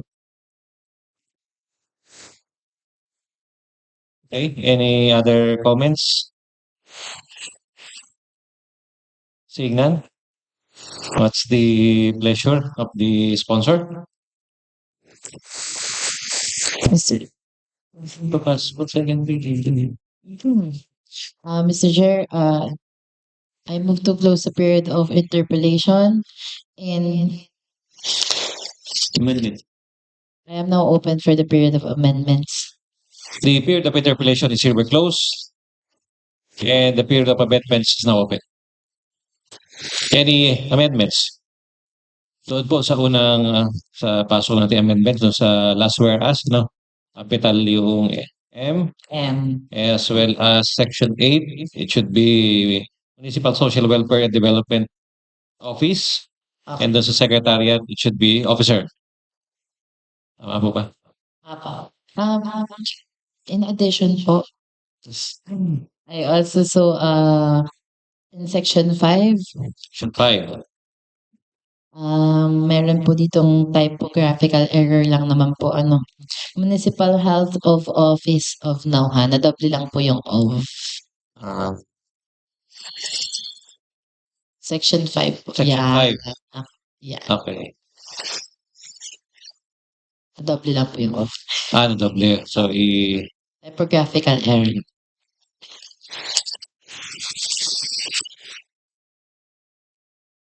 any amendments pa?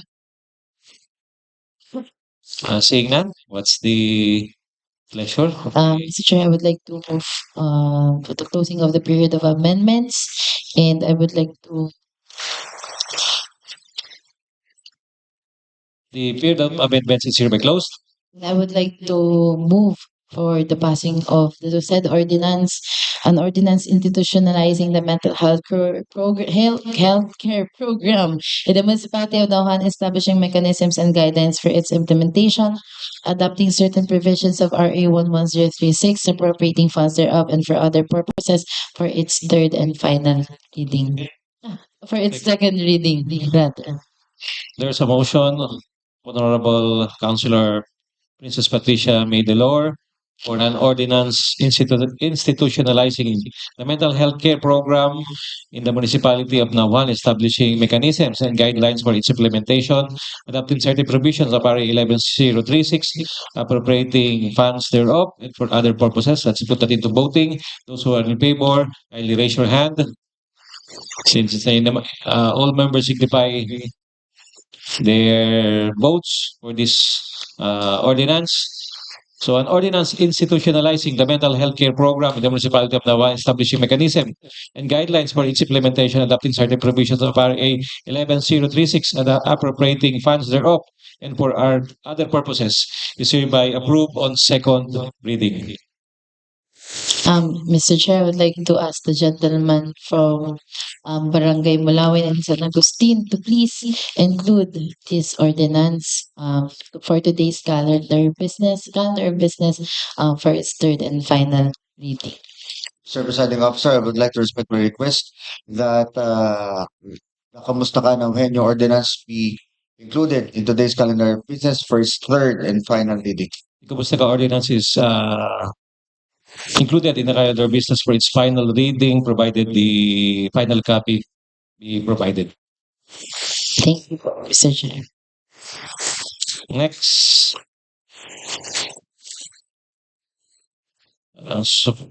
Dapat itong supplemental number for unahin kaya muna natin itong mga barangay budgets para madali lang to eh. Yung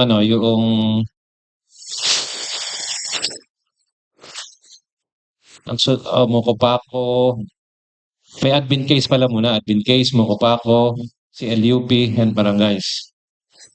Medyo lengthy itong supplemental budget natin eh.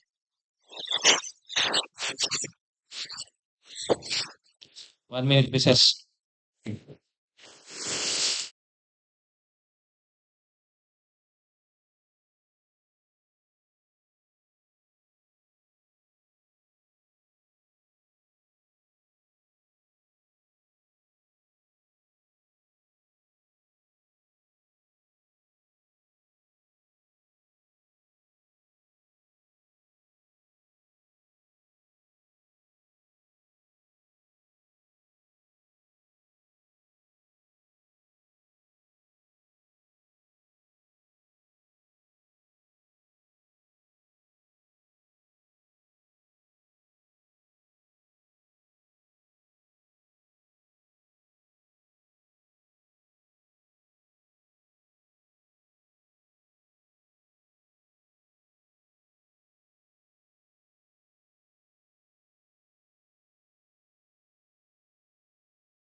Mocofaco, then sa LUP, barangays.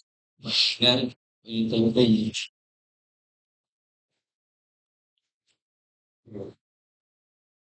Mr. Presiding Officer, this representation is now open for any interpellation regarding the resolution granting authority to the Municipal Mayor Henry Joel C. Teves to enter into memorandum of agreement with the Department of Agriculture Regional Field Office Mimaropa and Mulawin Coconut Farmers Agriculture Cooperative or MUCO-FACO regarding the implementation of community-based farm enterprise development for coffee and cacao intercropping in the municipality of Naujan. The sponsor is now open for interpellation. Any interpellation? Seeing none, what's the pleasure of the sponsor? I move to close the period of interpellation and I move to pass a resolution granting authority to the Municipal Mayor Henry Joel C. Teves to enter into a memorandum of agreement with the Department of Agriculture Regional Field Office Mimaropa and Mulawin Coconut Farmers Cooperative Farmers Agriculture Cooperative regarding the implementation of community-based farm enterprise development, coffee and cacao intercropping in the municipality of Naujan.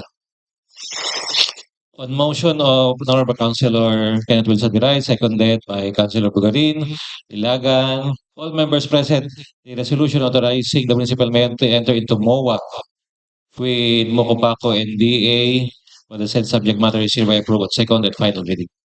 Thank you po. Sunod po ay this representation is now open for any interpellation regarding the memorandum of agreement with the UPLB or University of the Philippines Los Baños regarding the extension of their technical assistance for another 6 months of or up to a maximum of 1 year from January 1, 2026 to December 31, 2026 regarding the review and amendment of the comprehensive land use program. I submit, Mr. President. The sponsor is now open for interpellation. Seeing none, what's the pleasure? I move to close the period of interpellation and I move to pass a resolution granting authority to the Municipal Mayor Henry Joel C. Teves to enter into amended memorandum of agreement with the University of the Philippines Los Baños regarding the extension of their technical assistance for another 6 months or up to a maximum of 1 year from January 1, 2026 to December 31, 2026. I so move. The period of interpellation is hereby closed. And on the motion of Honorable Councilor Kenneth Wilson Viray, resolution granting authority to the municipal mayor to enter into MOA with UPLB regarding the said subject matter, seconded by Councilor Bugarin, Dolor, Aday, Balbacal. All members present, the said resolution is hereby approved on second and final reading. Thank you, Mr. Presiding Officer. At ang representasyon pong ito, Ginoong Tagapangulo, ay bukas na para sa mga katanungan para po sa resolusyon na nagbibigay pahintulot na maaari ng ipatupad ang taon ng budget ng Barangay San Nicolas para sa taon 2025, taon ng budget ng Sangguniang Kabataan ng Barangay Inarawan para sa kaparehang taon, resolusyong nag-aaproba ng taon ng budget ng Sangguniang Kabataan ng Barangay General Esco, dagdag budget ng Barangay Malaya, dagdag budget ng Barangay Nag-Iba Uno at dagdag budget ng Barangay San Jose. The sponsor is now open for the interpellation regarding the mentioned subject. Councilor Jopel. Mr. Chair, gusto ko lang linawin. Kung naipaabot ba natin sa mga barangay na dapat ang budget ay mas maagang na-approve. Si date na, December na, tapos na ang taon, saka lang Mr. Presiding magpapa-approve sila sa atin. Salamat po. Ginoong Tagapangulo, ito po ay aming parte po ng aming pagdinig sa mga barangay kapag po kami dumadalo. Palagi ko pong ipinapaalala, hindi lamang po ang taon ng budget ng mga barangay, kundi ganoon na rin sa lalong-lalo na sa Sangguniang Kabataan. At napapansin po kasi natin na more than half yung hindi nakakapagpasa ng budget para sa taon na gagamitin ang nasabing budget. Kaya po pinapaalala natin at atin pong inire-remind sila na according sa local government code, sila po ay subject to administrative penal sanctions kapag po hindi po nila na ipasa ang budget for the succeeding year. Gagamitin po nila. Base po ba sa mga nakaraan, meron na nagreklamo? Base sa experience ba? Wala pa po. Pero siguro ma-remind nga sila baka mamaya. Opo, kasi malinaw po ang local government code na once na hindi nila naipasa ito ay mayroon pong administrative sanction na pwede pong isang kabarangay lang po ang gumawa nito ay automatic po ito since yun ay po yung sufficient proof na wala pong budget na pinapasa para sa taong ito. So paalala ko din po sa lahat po ng ating Unless otherwise, we have authority, motu proprio na tayo pwede since wala naman tayo. Constant reminder na lang natin sa ating mga SKN o barangays. Mr. Presiding. SK. Thank you po, Mr. Presiding. Mahal na tagapangulo, gusto ko lang magbigay ng manifestasyon tungkol po doon sa nasabing usapin. Bagamat po tama at nararapat talaga na dapat mas maagang magawa ang mga budget, mostly yung concern ko ay sa SK. Ngunit gusto ko lang din pong iparating sa kapulungan ito na sa SK po kasi ay nagkaroon ng mas mahigpit na proseso po sa treasurer, na requirement sa treasurer. May madaming SK po na kaya na-late ang pagpapasa ng budget ay dahil wala silang treasurer or nag-resign yung treasurer. At kaakibat po nito, natatangi po sa SK na itinakda ngayon na ang treasurer, hindi ka pwede basta-basta mag-appoint. Dapat po ang treasurer ngayon ay may test the training na ibinibigay po yan na yan po ay may karampatang amount po o fee na ibinabayad na hindi naman po kayang bayaran ng SK o ng mismong treasurer. Kung hindi po ako nagkakamali ay 10,000 po itong training na ito at sadya po itong ginagawa ng sabayan at libre po ng gobyerno kung may pondo. So yun po yung kinakaharap na problema po ng ibang SK chairperson ngayon. Pag nilayasan ni treasurer at na-pressure ay at nag-resign ay hindi po pwedeng basta mag-appoint na lamang at hindi naman po pwedeng pakialaman ni SK chairperson basta na lamang ang budget nang wala po si treasurer. Kaya po ay ako po humihingi ng paumanhin at patuloy po kami makipag-ugnayan para po ang ganitong problema ay sama-sama po nating masolusyonan. Maraming salamat, Mr. Presiding. po sa kagalang-galang na SK Municipal Federation President at sana po ito ay para sa taong 2026 magkakaroon po ng eleksyon ay ito po sana ay magsilbing paalala na rin sa mga nais tumakbo, sa mga nais maglingkod bilang Sangguniang Kabataan na hindi po madali ang trabaho ng Sangguniang Kabataan kabilang na dito ang pagpapasa ng budget at pag-implementa ng mga programa. Kaya po hindi po biro ito. Hindi porket ikaw ay SK ay nasa iyo lahat ng titulo at pribilehiyo, ito po may kaakibat na responsibilidad. Salamat po kay SK Municipal Federation President. So, wala na po mga katanungan. It's the kailingan. Wala na po katanungan. Akin pong minumungkahi na isarang oras ng pagtatanong at akin pong minumungkahi na magbasa ng magkakahiwalay na resolusyon sa pamamagitan ng paglipaso na maaari ng ipatupad ang taon ng budget ng Barangay San Nicolas para sa taong 2025 ng Sangguniang Kabataan taon ng budget ng Barangay Inarawan para sa kaparehong taon ng Sangguniang Kabataan taon ng budget ng Barangay General Esco para sa kaparehong taon at dagdag budget para sa kaparehong taon ng Barangay Malaya, Barangay Nag-Iba Uno at Barangay San Jose. Aking pong minumungkahi. On motion of Honorable Councilor Kenneth Wilson Biday together with the concerned district councilor and for the Sangguniang Kabataan, the SK Municipal Federation President, seconded by all members present, barangay budget and Sangguniang Kabataan annual and supplemental budgets are approved in second and final reading.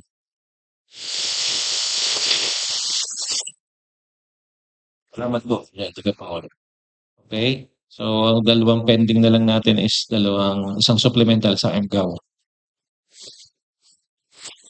Ginoong tagapangulo, ako po humihingi ng pahintulot upang makapagpatuloy. Para naman po You may proceed. Salamat po. Bago po ako magsimula sa proposed supplemental budget number 4 for fiscal year 2025. Ang nilalaman po ng nasabing supplemental budget number 4 ay magandang balita po para sa mga empleyado at kawani ng pamahalaang bayan ng Naujan kasama po ang mga job order and contract of service personnel. Nais ko muna pong magpasalamat sa ating pong punong bayan sa agarang aksyon. Kailan lamang po, nung 1 linggo lamang po lumabas ang guidelines at ito po ay unang session natin simula na lumabas ang guidelines. Kaya Maraming salamat po sa kanyang direktiba na mapadali po ito at sana'y umabot po.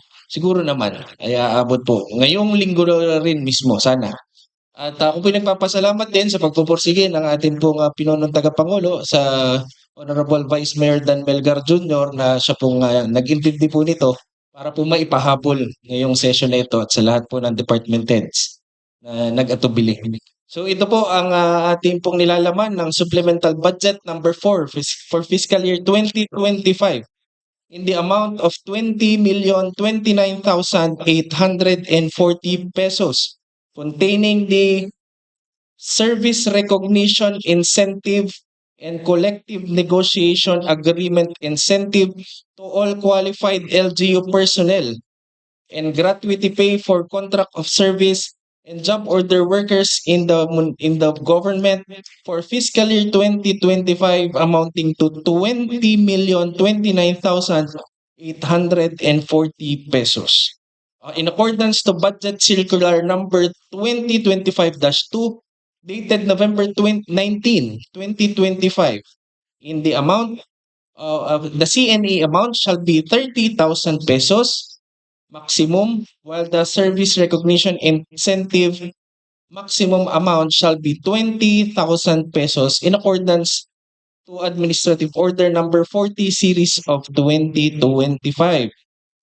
The fund source for the grant of collective negotiation agreement incentive shall come from the allowable maintenance and other operating expenses allotment savings after considering the fiscal year 2025 requirements. Based on the fund source on the grant of gratuity pay shall come from the maintenance and other operating expenses allotment and personal services savings. Beneficiaries of more or less 543 contract of service and job order workers based on the Administrative Order number 39 series of 2025, the maximum amount of gratuity pay shall be 7,000 pesos depending on the number of months of actual satisfactory performance of service. Ang pagmumulan po ng pondo, mga kasama, ay mula po sa Personal Services Savings as of December 31, 2025, amounting to 9,353,000 pesos. Mula naman po sa available balances of allowable MOOE allotment for CNA incentive, 9,330,000 pesos. From allowable MOOE allotment for gratuity pay, 670,000 pesos. At ang kabuuan po nito ay 19,351,000 pesos. Para naman po sa ating mga local economic enterprises, particular sa slaughterhouse, ang pagmumulan po ng pondo ay ang kanilang unappropriated surplus from supplemental budget number 3 amounting to 527,540.88 pesos.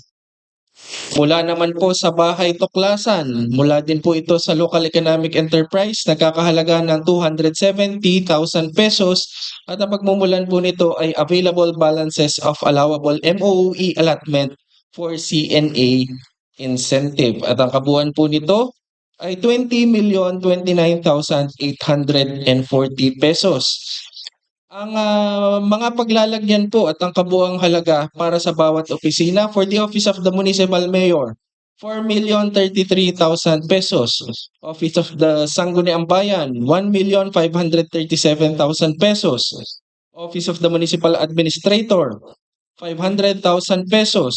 Office of the Municipal Planning and Development, 578,000 pesos. Office of the Municipal Civil Registry, 528,000 pesos. Office of the Municipal General Services, 818,000 pesos. Office of the Municipal Budget, 428,000 pesos. Office of the Municipal Accounting, 607,000 pesos.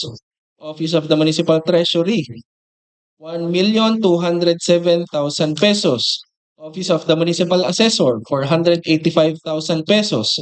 Office of the Municipal Health, 2,193,000 pesos. Office of the Municipal Social Welfare and Development, 735,000 pesos. Office of the Municipal Agriculture, 1,618,000 pesos. Office of the Municipal Engineering, 1,680,000 pesos. Municipal Disaster Risk Reduction and Management Office, 1,138,000 pesos. Kolehiyo de Naujan, 1,266,000 pesos. Para naman po sa operation of market, sila po ay makakatanggap ng 426,500 pesos from the supplemental appropriation. For the operation of slaughterhouse, 102,340 pesos. For the for the operation of bahay tuklasan, 150,000 pesos. At muli po, ang kabuuan po nito ay 2,029,840 pesos. Ang lahat pong ito, ang nilalaman po lamang ay ang CSRI at CNA maliban lamang po sa office sa operation of market na meron pong karagdagang 226,500 pesos for the terminal leave benefits of Mrs. Nora De Ocampo. Mr. Presiding Officer, having read the entirety of supplemental budget number 4, this representation is now open for any interpellation regarding the same. The sponsor is now open for interpellation. O ay madaming tanong din kailangan natin resource.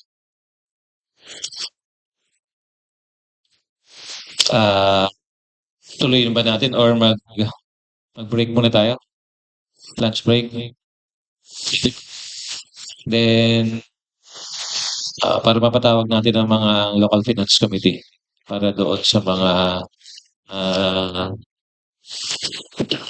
sources, and yung application noong mga issuances for this purpose, lalo na doon sa CNI. Kung mga savings talaga yon na allowable MOEs. Sige po, Mr. Presiding Officer, since naka-break din naman po yung ating mga resource person sa oras na ito, bagat oras po ng lunch time, akin po minumungkahin na pansamantala muna po tayong isuspinde o mag-recess. Parang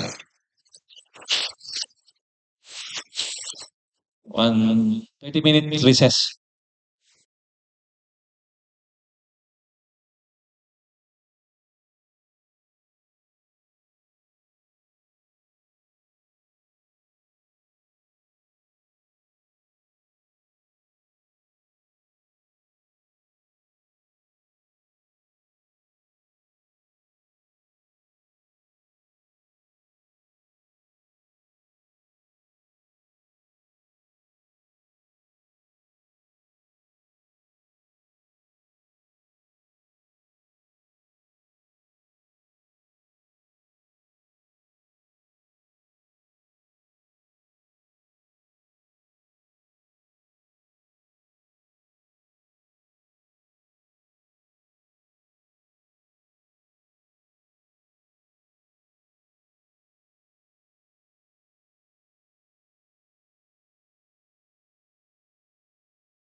Magandang hapon po sa lahat. Mr. Presiding Officer, kanina po, before tayo mag-recess, nasa period po ng circulation.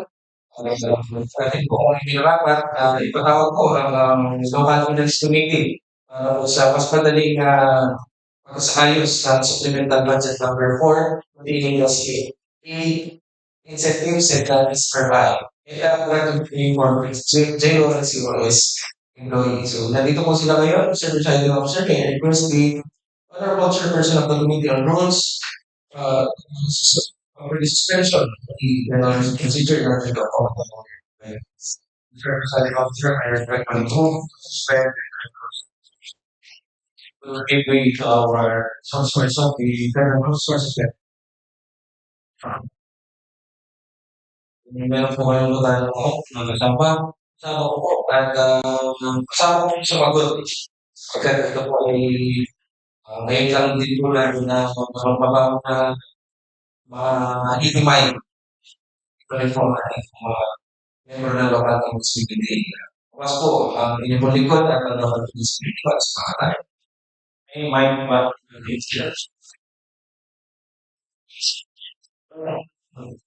okay, yun nga, yun sa cross-loop para tayo cross sa mga sulat ng century. Okay, isa-isahin po natin sa sources.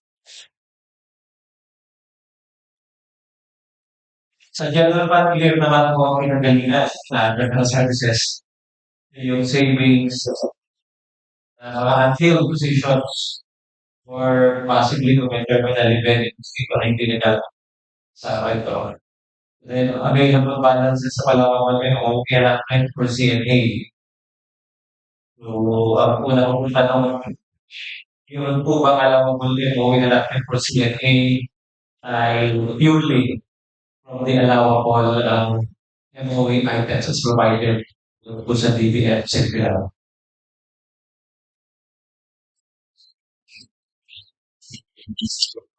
Yun yung hapon. Ito ay galing talaga lahat sa po. So yun po 9,330,000. So i-require po namin yung certification na sino ba sa government committee. So yun ang kailangan namin to support that they are savings.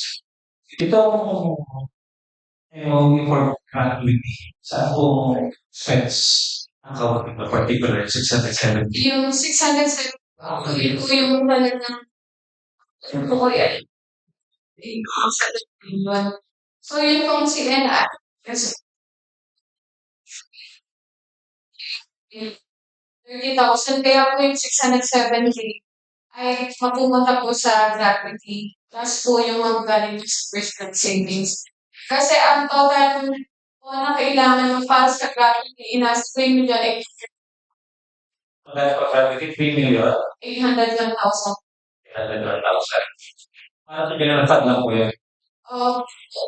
Hindi pa kasama doon sa mga tickets na hihingin. So, for the record, yung ang PS naman kasi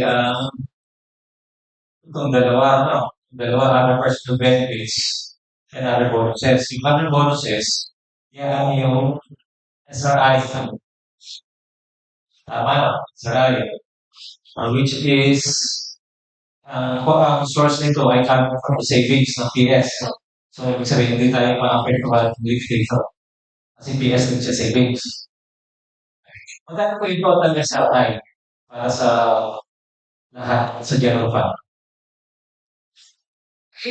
ay nasa 6 million to 15,000. 420.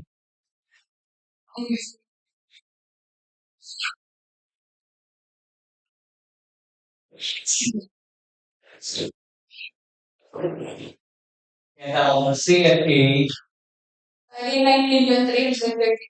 so ito na talaga yan. Sakto na yun. Sakto yung 9,000.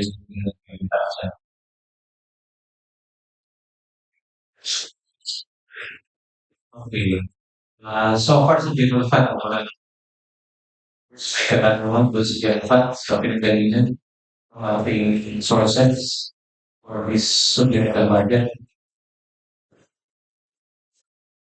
Wala pa tayong sagot tayo sa economic enterprises sa market. Kasi ang market ko ay subsidy from slaughterhouse. Ibig sabihin, wala akong health savings from allowable MOE items for CNN. Ito may question dito kasi the CNI I think that was allowable MOE items. Yes, please. Dahil po yung sana may gagamitin natin savings, yung iniwan po ni JM, pero base po kasi sa treasury, hindi po kasi naabot yung income. Kaya ang nangyari po dito ay dapat po ng subsidy galing sa slaughterhouse at saka market asset. Although previously, ganito din naman ginagawa ng yung mga economic enterprises, bibigyan ng subsidy to another economic enterprise. Kaya yung CMI lang, ang tingin ko may question. Kasi dapat ang CMI, very specific ang guidelines na dapat manggaling sa mga allowable MOE items nila. So, tingin ko yun ang problem natin dito. Sino ba ang merong savings from the allowable MOE? Bayad ng lasan. 270. Ito, savings talaga ito, bayad ng lasan.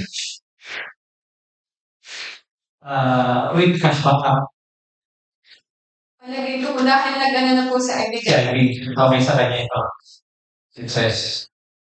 Bakit? Pirmado naman niya ito. So, sabihin ito, pwedeng gamitin sa mga sa LEE. Ilan ba ang tao ng bayan ng Lasa? Dalawa. Tatlo.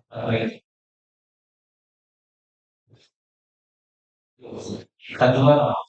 Tatlo. So, ito pwedeng gamitin. So, tatlo. 30,000, 90,000. Plus SRI na 60. 150,000, ano? So, pwede tayo magamit dito 150,000. May matitira pa 120,000. Pwede itong gamitin ng ibang economic enterprise. Ang market ay ilan?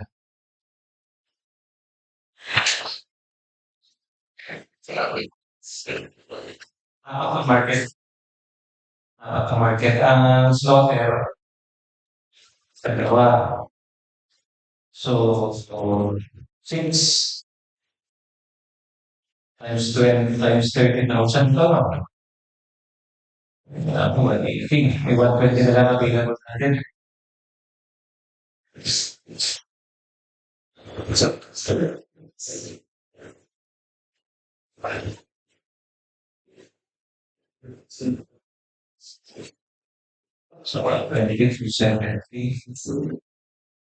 And get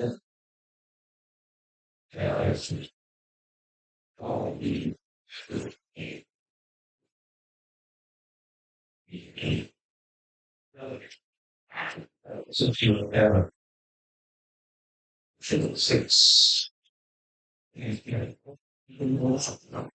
16,000.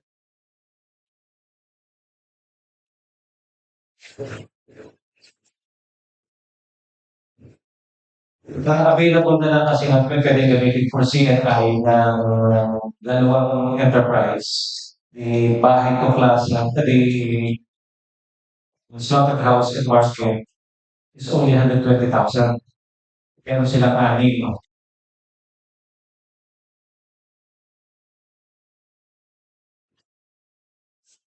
So kung 20 kasi ang pondo nila magagaling sa bigay ng bahay kapulisan. Tama yan. Hindi, slaughterhouse, wala kami ba slaughterhouse available na. Available na. Pero hindi pwede paksiyan na yun. Kasi hindi siya pwede, hindi siya from the allowable MOE.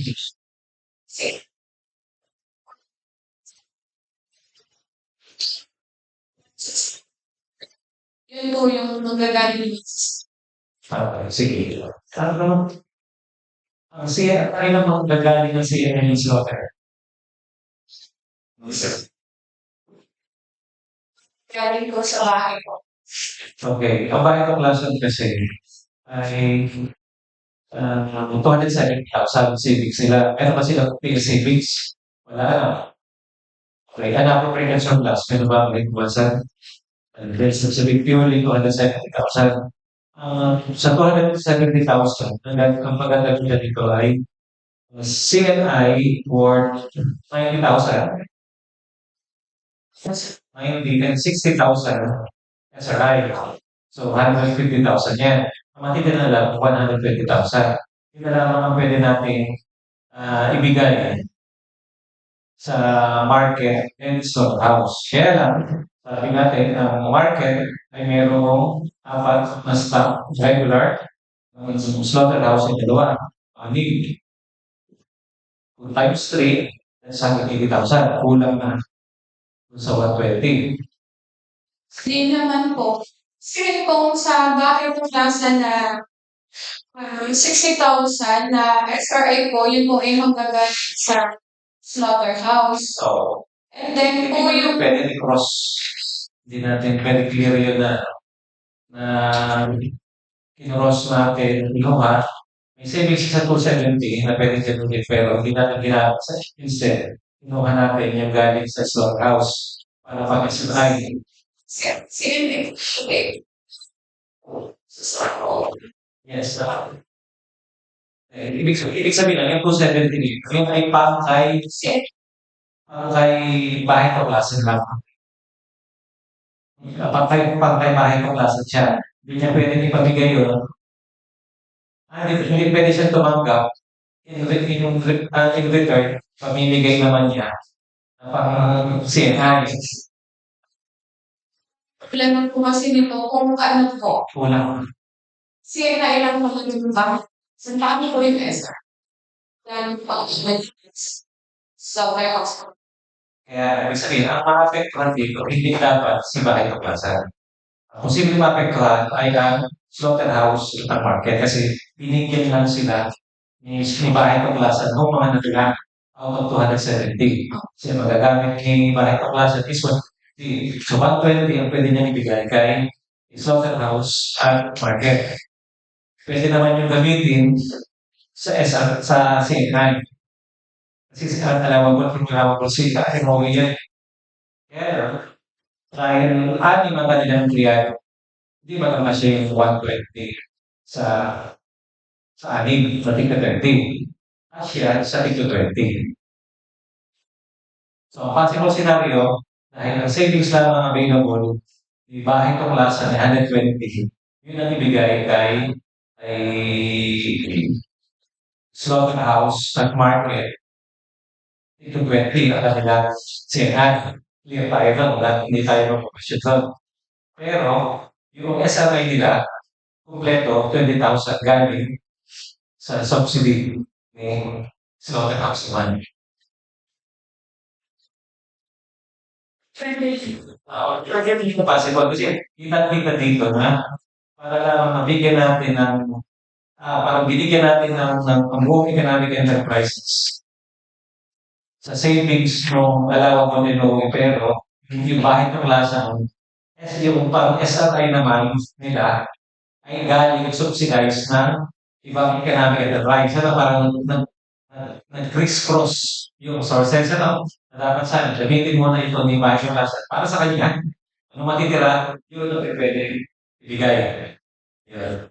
Kaya ang question ko, hindi naman po pwedeng gamitin, di ba, itong laser sa SRA kasi ang pinaka-ano po ng si NIA, ano lang talaga, galing siya talaga sa MOE, which is si NIA. Kaya po, pinakailangan i-subsidize siya ng 16,000 credits para niyo. Okay. Yes. Wala kasi PS. Walang limit yun eh, di ba? Mga klasan. May 45 may ceiling ba? Ang economic enterprise. Kasi, remember, the savings na ito, declared sa savings. So, sabi, pwede natin gamitin yan PS, pwede gamitin MOE, pwede gamitin capital outlay kasi declared savings. So, 3.8 billion or 1 billion or encumbrance, pwede na siyang gamitin. Kahit sa akin, siya ay savings ng MOE, PS, capital outlay, pwede na siya gamitin once a day, pwede siya gamitin kahit claim man. So, ibig sabihin, yung MOE from CNI incentive, MOE, alam mo ba yung MOE savings for CNI? Kung may sobra doon, pwede siyang gamitin sa other purposes.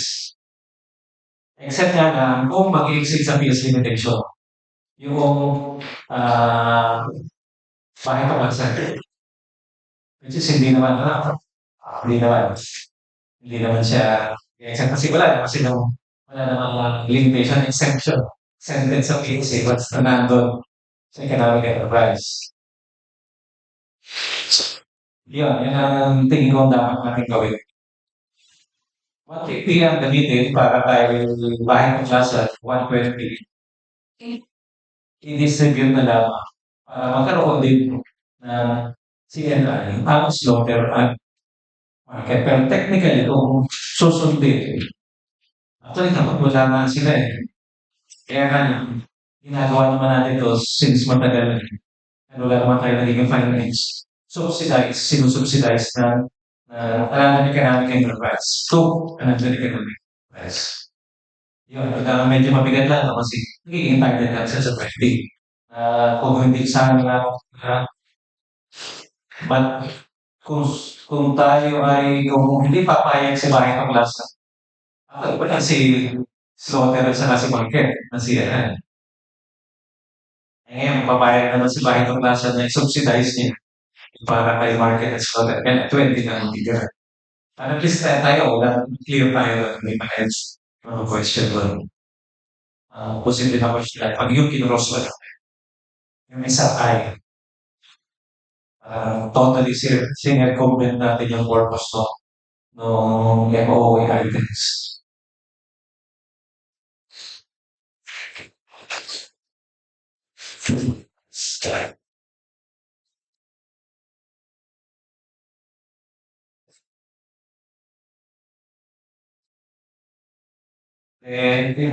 Okay naman to sa slaughterhouse mga appropriated surplus.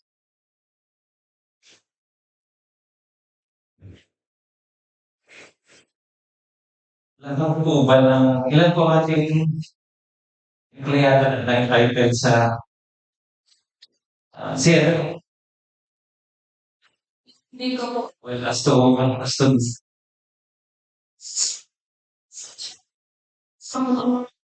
Ilan daw po yung nasa 28? yun na sa diyan. Yun po yung lalagyan. Parang ang po din nasa 311. Pero level pa. Madami pa ng pilihan, meron ka ng medyo pera. Ang CNI. It's medyo. Sige po. Question time. Ilan po ang empleyado natin na entitled sa SRN? So nakadepende po siya sa created layout. Yung ang SRN may bracket din siya. Wala. For at least 4 months. Tapos may bracket din. Ang condition nito, ikaw ay employed as of November 30. Hindi ka na-employed on November 30. Wala ka. Okay, hindi ka entitled sa klaro lang po natin. Condition nito, dapat employed ka as November 30. Nag-resume. Hindi ka na-employed, hindi kayo separated of the service.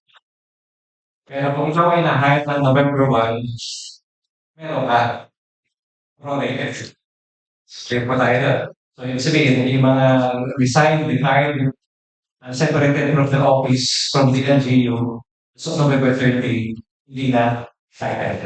Unlike sa CNI, meron, kahit ikaw separated na from the office, so September 30, meron naman ng pagkakita. Yun naman ang pagkakaiba CNI. Separated ka na, sa nakapag-serve ka doon, may prorated. Kasi yun na yung sa performance buong taon. So, November, so September. At ilan ko, isabay natin isabay natin sa pera.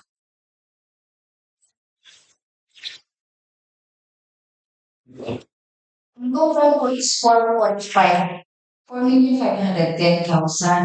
Kaya lang, dun sa pag-check ko, may pinakita ay PCR. Kung meron kami ng dalawang walang PCR sa tatanggalin Pwede na wala sila yung sa pension. is si President Constantino, who's IPCR yung level C. Ang basis sa IPCR namin is sa January to June 2025. Tapos yung si Mendones, wala na naman siyang PCR. So, ngayon, may inantay pa kami.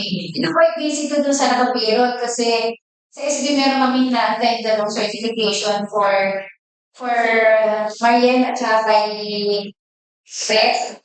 Tapos, pinapasama ko na rin yung sa kay Awe at saka yung kay PS. Pero, dito po sa payroll na ito, hindi dito kasama yung plan nila kasi kasi wala silang postcard. Okay, sige. Ayun, so, yung part po ba yung may video message sa tayo kay Constantino? Hindi ko po inform. Actually, Vice, ito kasi ay very niya problem na saka lang nakikita na mga may PCR ng tao pag kailangan na namin na parang kung mga nag-i-inform na wala silang In case po nakapag-provide, provide, may connected nila, makita sila na IPCR, pwede mo ba mag-share mo? siguro, gumamit naman po.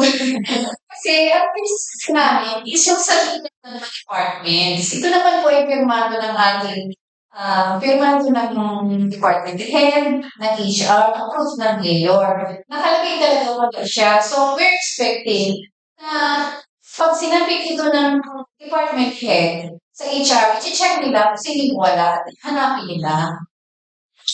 Ay, ba't since hindi po nila hinanap at sinabi ito naman ay matagal na August 14 pa na isubmit sa kanila, humingi lang ng kopya, hindi na po ako maghahanap. Kasi wala eh.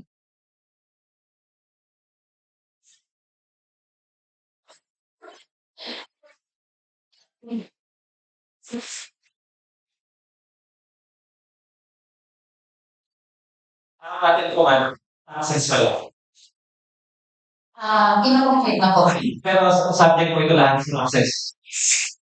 25%. Although ito po kasi ay hindi naman siya actually naging 25% kasi if you remember na tinanong ko kayo, yung iba pala, yung mga previous na nag-annualize na tayo ng ibang mga benefits natin.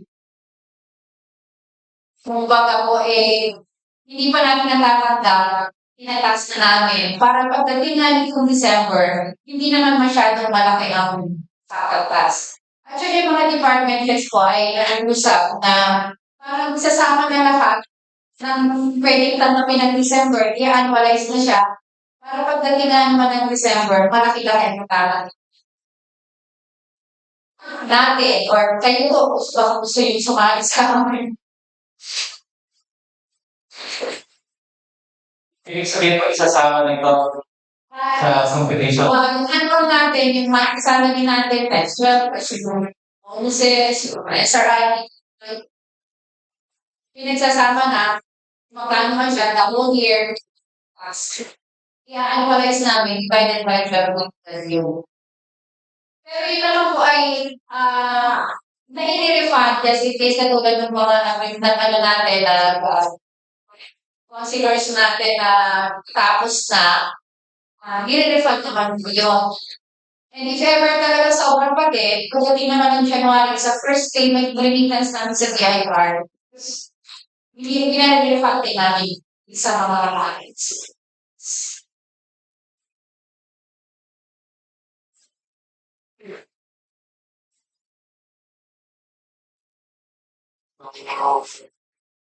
Simple, kung ang title ng yan ay 20 plus 20, 25 plus 25%.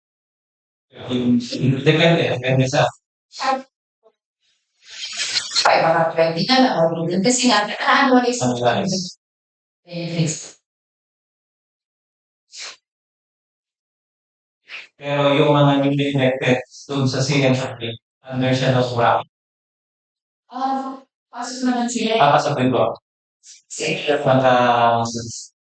Maka si Joseph ako. Pero buta. Yung mga tapos ng term, ganun din, meron sila. 70%. Meron. 70%. Yung mga nasok yun, nasok sunds. Mas mataas. Ano naman sa atin? So, ibig sabihin, yung mga newly elected, 70%. Yung mga natapos ng term, 70%.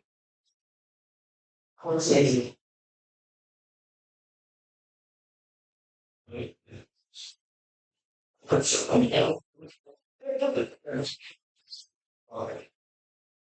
Hindi po kaya pilitin ang conveyance. Mataas ang PDI, maraming guidelines. Mas na. Bakit may pag-pagwas?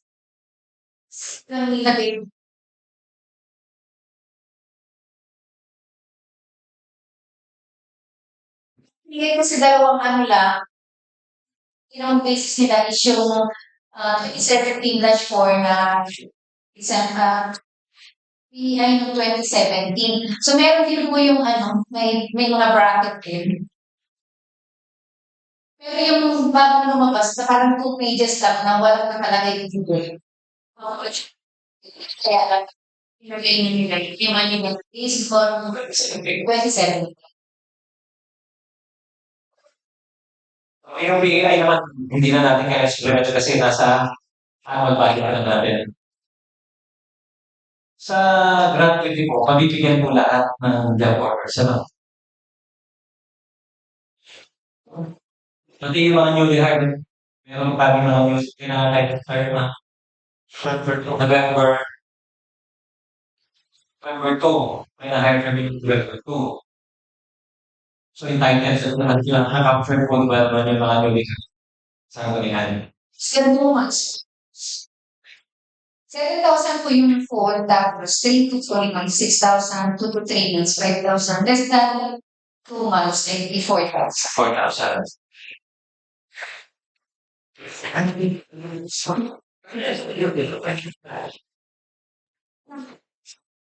Bigyan na lang yung may kikilala mo.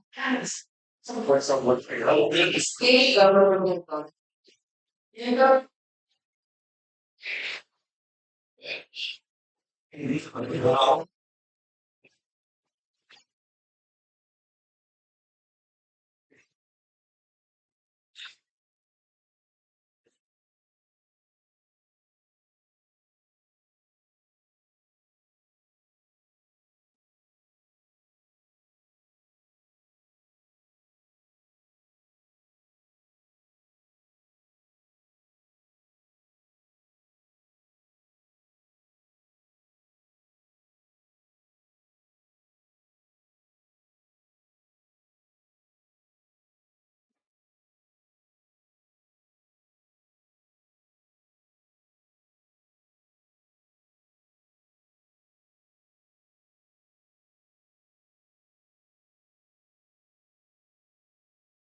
Sila na to.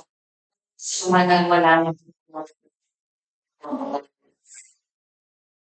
elected officials. Kasi ang nakalagay dun sa number 3, is per resolution ng NEA, ng Organization Management Committee. Those who have rendered at least a total or an aggregate of 4 months of service from January 1 to September 30 of the current year, but have retired or separated from the government service before September of the same year, Same year. shall be granted as a prorated share of CLA. Eh, nag-resign sila before September of the same year. Ayun naman po yan. Kasi nakalagay. Nag-separate. Kasi po ang ano nila is hindi na kasama yung mga elected. Ang mga wala na lang. Bakit po? Kasama. Hindi na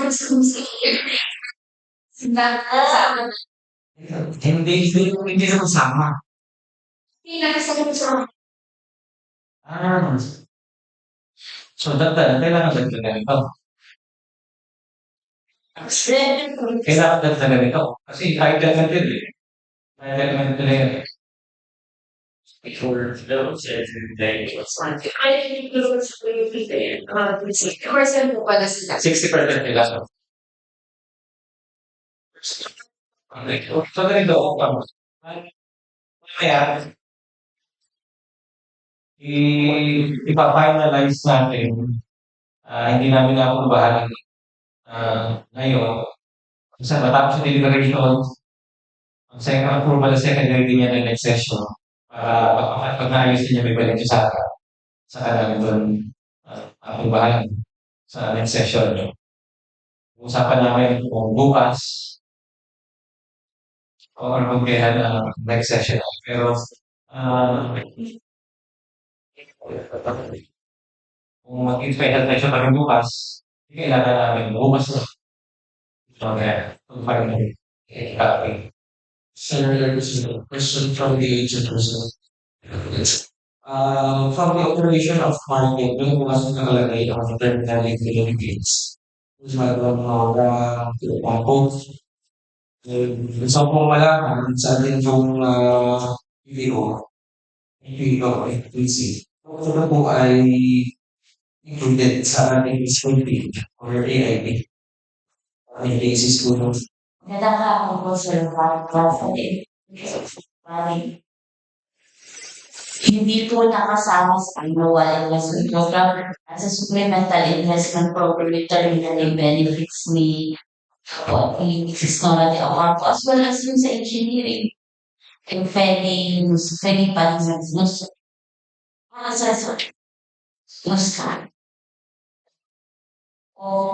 may other pala, may other laban ang supplemental budget.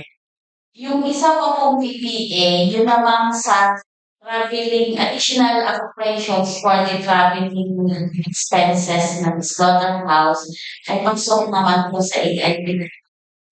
Sabi lang yun. Pero yung benefits ay pag-pag pension sa AIP din kailangan yes. Kailan po ba nagtang retirement? Mandatory po ba yun? Okay lang din po siya.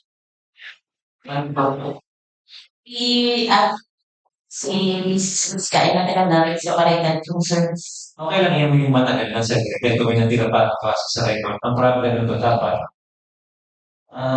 start pa lang, kung mag-retire na yung taong ito, or next year, for example, yung second discussion, dapat kung 2020 na retire, kasama man sa AIP at sa facility. Kahit hindi siya mag-request, automatic yun eh.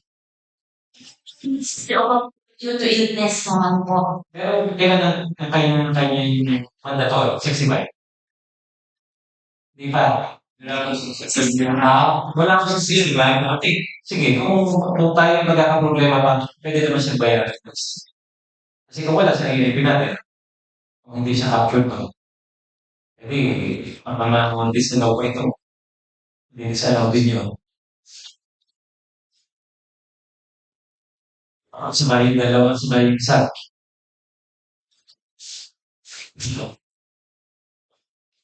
wala akong amount yung sa assessor.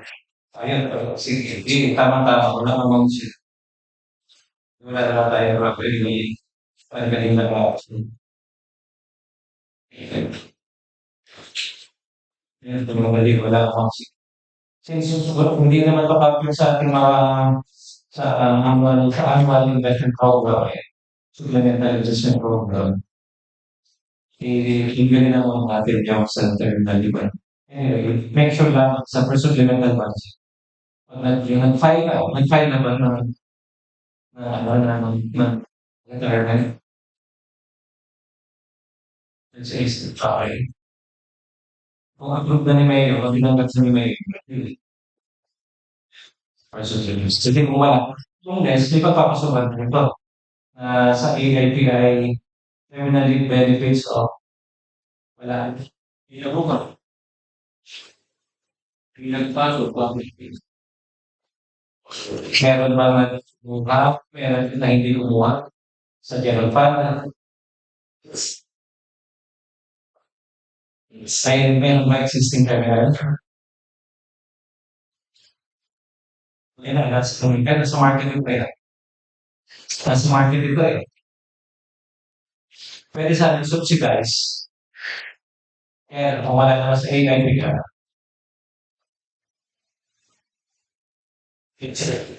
kakapayot na tayo sa labas. So, nagkakain natin yung term, di ba?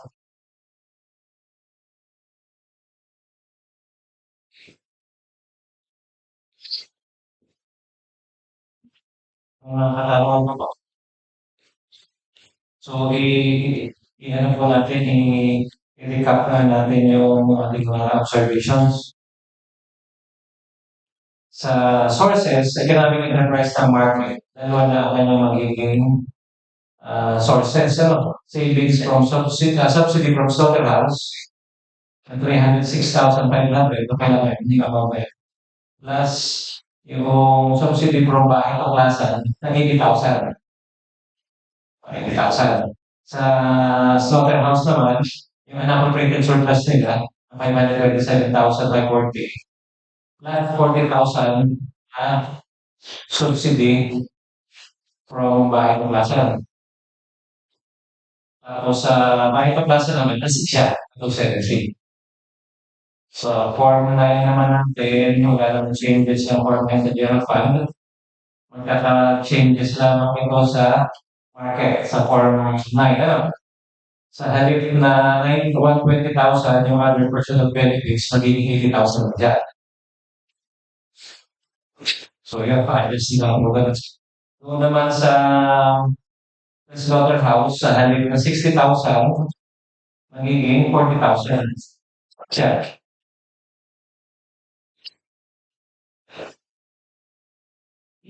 Then, sa bahay ng klase naman na yun, 20. Okay, sa bahay ng klase, wala namang changes doon. 90 and 60.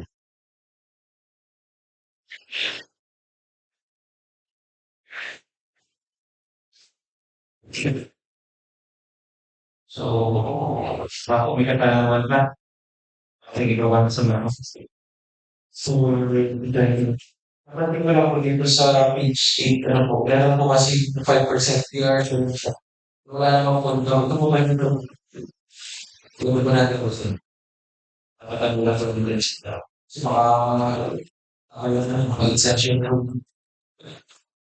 Maayos ako po kung tanong, papatanong lang naman, hindi po sa akin galing ito na, hindi naman sa exception, papalit.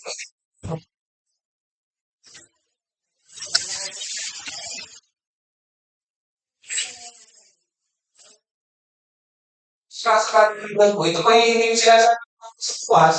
Kung sumasakalimutan daw po, ito ka daw po yung ito daw po matatanggap. Sabi nung nagpapatanong. Mga gano'n daw po katanggap po.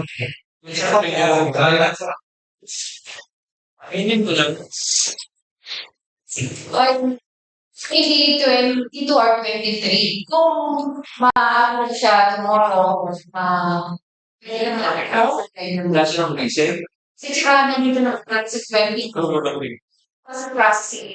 So, 23. No, sabi ko isip, 23. Ito sa nagpapatanggap. Isip. Kung wala na po, Mr. Presiding Officer, may request din ng worship person. Mr. President Officer, is will move to lift suspension of our rules procedure. Rules are enforced. Maraming salamat po. Salamat po. Want to make my people kasi talagang okay. Check out when we bring confidence here. Say, Mr. Representing our careful to close to bear the victim's ratio. Wala na pa katanong kung pwede sa vision sa White House. And Mr. Presiding Officer, I will talk in the period of amendments. Period of amendments na open. So siguro po yung ating before we kailangan mo natin makita yung final. Siguro, 4 seconds video na. Sige po, yung amendments po ay bukas ko na lang po yung open. May final copy na tayo ng legislation. Itulong ka sa legislation. With that, Mr. Presiding Officer, may request the Honorable Chairperson of the Committee on Rules to include supplemental budget number 4 for second reading the next session. Mr. Presiding Officer, I would like to respectfully move budget number 4 to schedule regarding second reading on tomorrow's The supplemental budget number 4 scheduled for second reading on our next session. Second later. Secretary, please note. Final reading.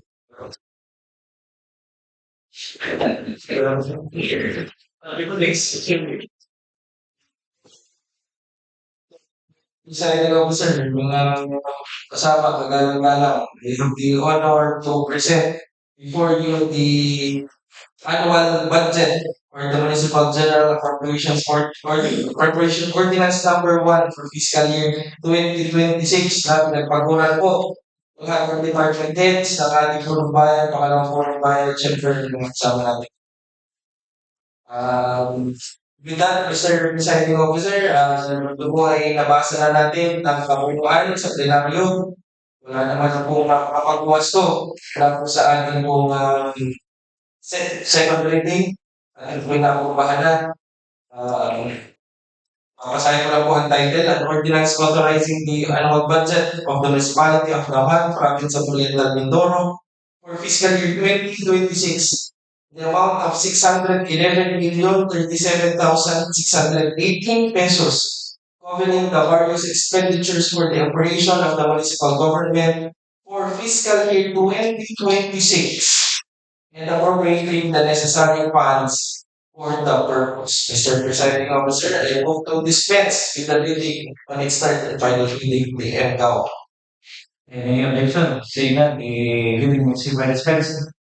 And Mr. Presiding Officer, at the same time, I would like to respectfully move for the approval on its third and final reading, Municipal General Appropriation Ordinance number 1 for fiscal year 2026, an ordinance authorizing the annual budget of the municipality of Naujan, Province of Oriental Mindoro for fiscal year 2026 in the amount of 611,037,618 pesos, covering the various expenditures for the operation of the municipal government for fiscal year 2026 and appropriating the necessary funds for the purpose, also known as the annual budget for 2026. I so move, Mr. President. There's a motion for the sponsor rely as the Municipal General Appropriation Ordinance number 1 fiscal year 2026 entitled An Ordinance Authorizing the Annual Budget of the Municipality of Naujan, Province of Oriental Mindoro fiscal year 2026 in the amount of 611,037,618 for covering the various expenditures for the operation of the municipal government fiscal year 2026 and appropriating the necessary funds for the purpose. So it's true that in the voting, those who are in favor, please raise your right hand. It's unanimous. All members voted for the passage of the Municipal General Appropriation Ordinance number 1, fiscal year 2026. Picture po na nakapasok.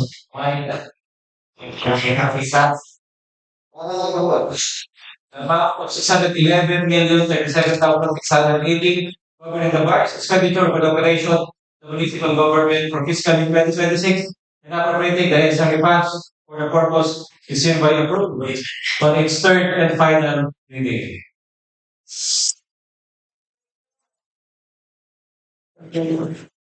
Salamat po, Ginang Tagapangulo, sa lahat po ng pabati ng pamahalang bayan at sa mga opisyal. Maraming salamat po kay Mayor, kay Vice, sa lahat po ng kasabi sa ating mga staff. Yes. Yes. Wala na po tayong nasa calendar ngayon. Let's proceed to other matters. Yeah. Meron po na isa. Sa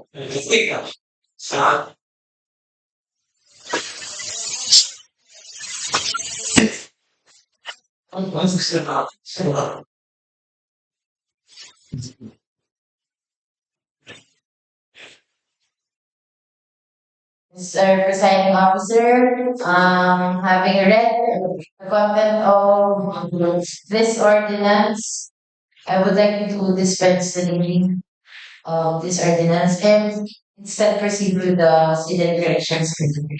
any objections? Yes, sir. Reading the dispense. Take that. Reading is the dispense. So you've already corrected,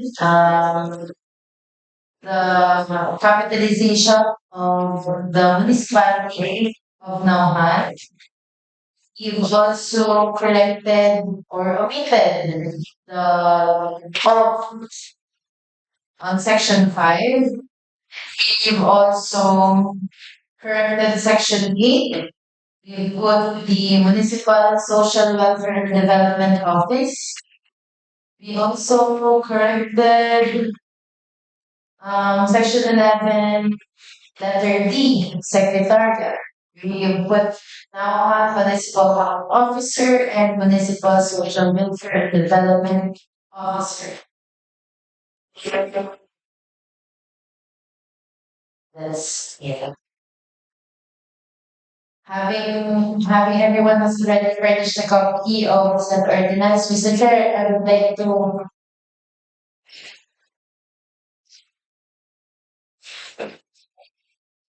Mr.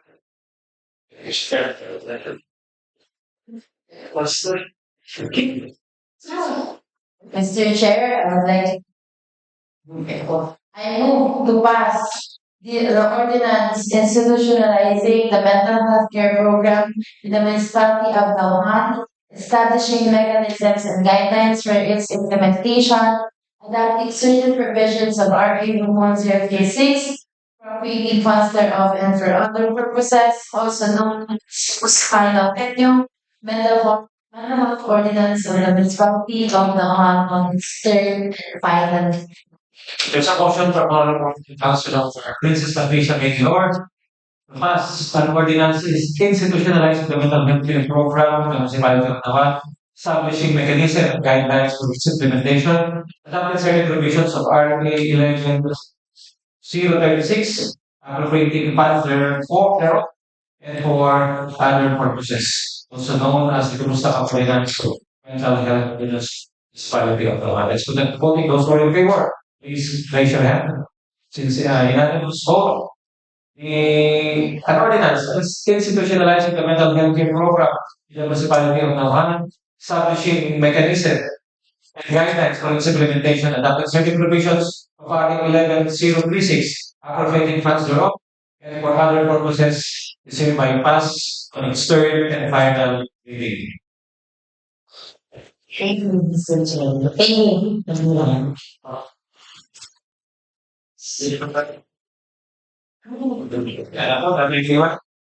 Other matters?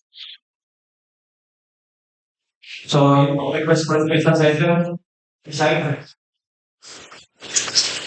Bukas tapos na yun. Save the time, alas 9. Alas 9 na. Sakto alas 9. Alas 9 tayo. Tapos yung skill check, yung Yung ating sunod na session, sa natin ito ng Monday, diretso kasi. Okay na, hindi niya sa hapon. Yes, so, after session. After session. Yung yung di ba may session tayo? Thursday. Thursday. Monday na natin gawin din yung almost.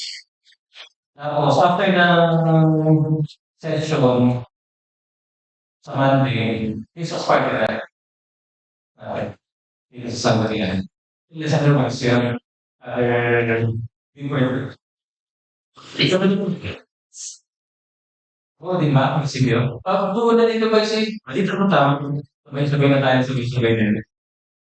Meron doon pa rin yung pagkain mo na nga ako na. Magdadala lang ang pagkain. Special attention tayo ngayon. Ang weekend, matapos natin yung process na next week na mga process para yung payroll. Ang section natin is Monday. Hindi naman na section.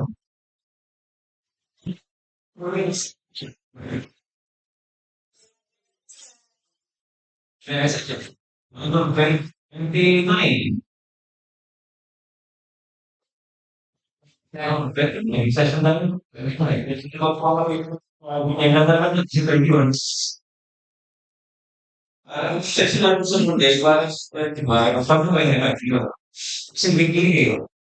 Weekly natin nakakalimutan sila ng government for only 4 times. But, okay, so we have to file that session. And you know, yes. Yun dun sa say yes. Yun ang nire-trade dito. Sige. Para na tayo mag-usap ito. Yung para sa James Motor. Yung sa inyo ko siya talaga. Kaya siya project. Pero ano na yan. Director ka rin.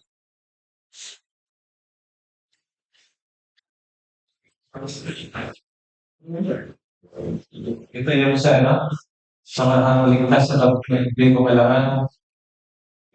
Budget, accreditation, schedule ng accreditation lang.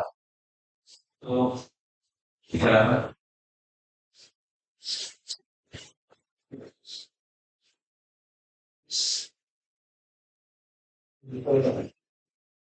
Tomorrow, 9 a.m. start natin. Ibalik lang ito sa babalik sa para may final round na tayo doon. So, limited natin ang report. Then, Monday, session natin. 9 o'clock. Same time. Any other announcements? So, wala. So, yun. Share na tayo mga friend. Research from community it's supposed to be last session na. Pero since medyo tayo was dami ng trabaho. I suggest by next year siguro, first priority na lang yung next year. Since wala namang ibang schedule, so I suggest like mga pending. Ano kasi yun? Yung sa atingan. Yes, but sa house, yung sa report and that's right. So, I think that ano yung suggestion? So I suggest by next week, priority next week. Okay. At least no, secretary schedule. Pwede ka naman, actually, pwede ka mag-schedule ngayon, but or sa susunod na session para sa committee.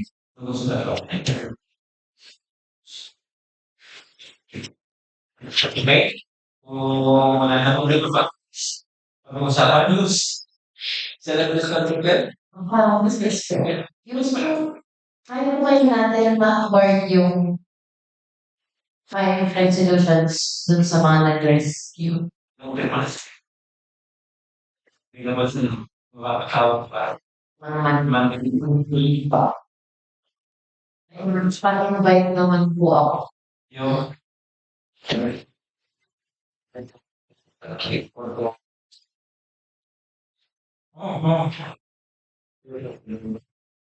Award na rin yung total yung 5, may konsultasyon na 2, may pagmay, may konsehal, 5, and kay Pagdinamalagin sa Kantingan. So, kung wala na po, let's request to see our sila for our closing here. So, let's move on.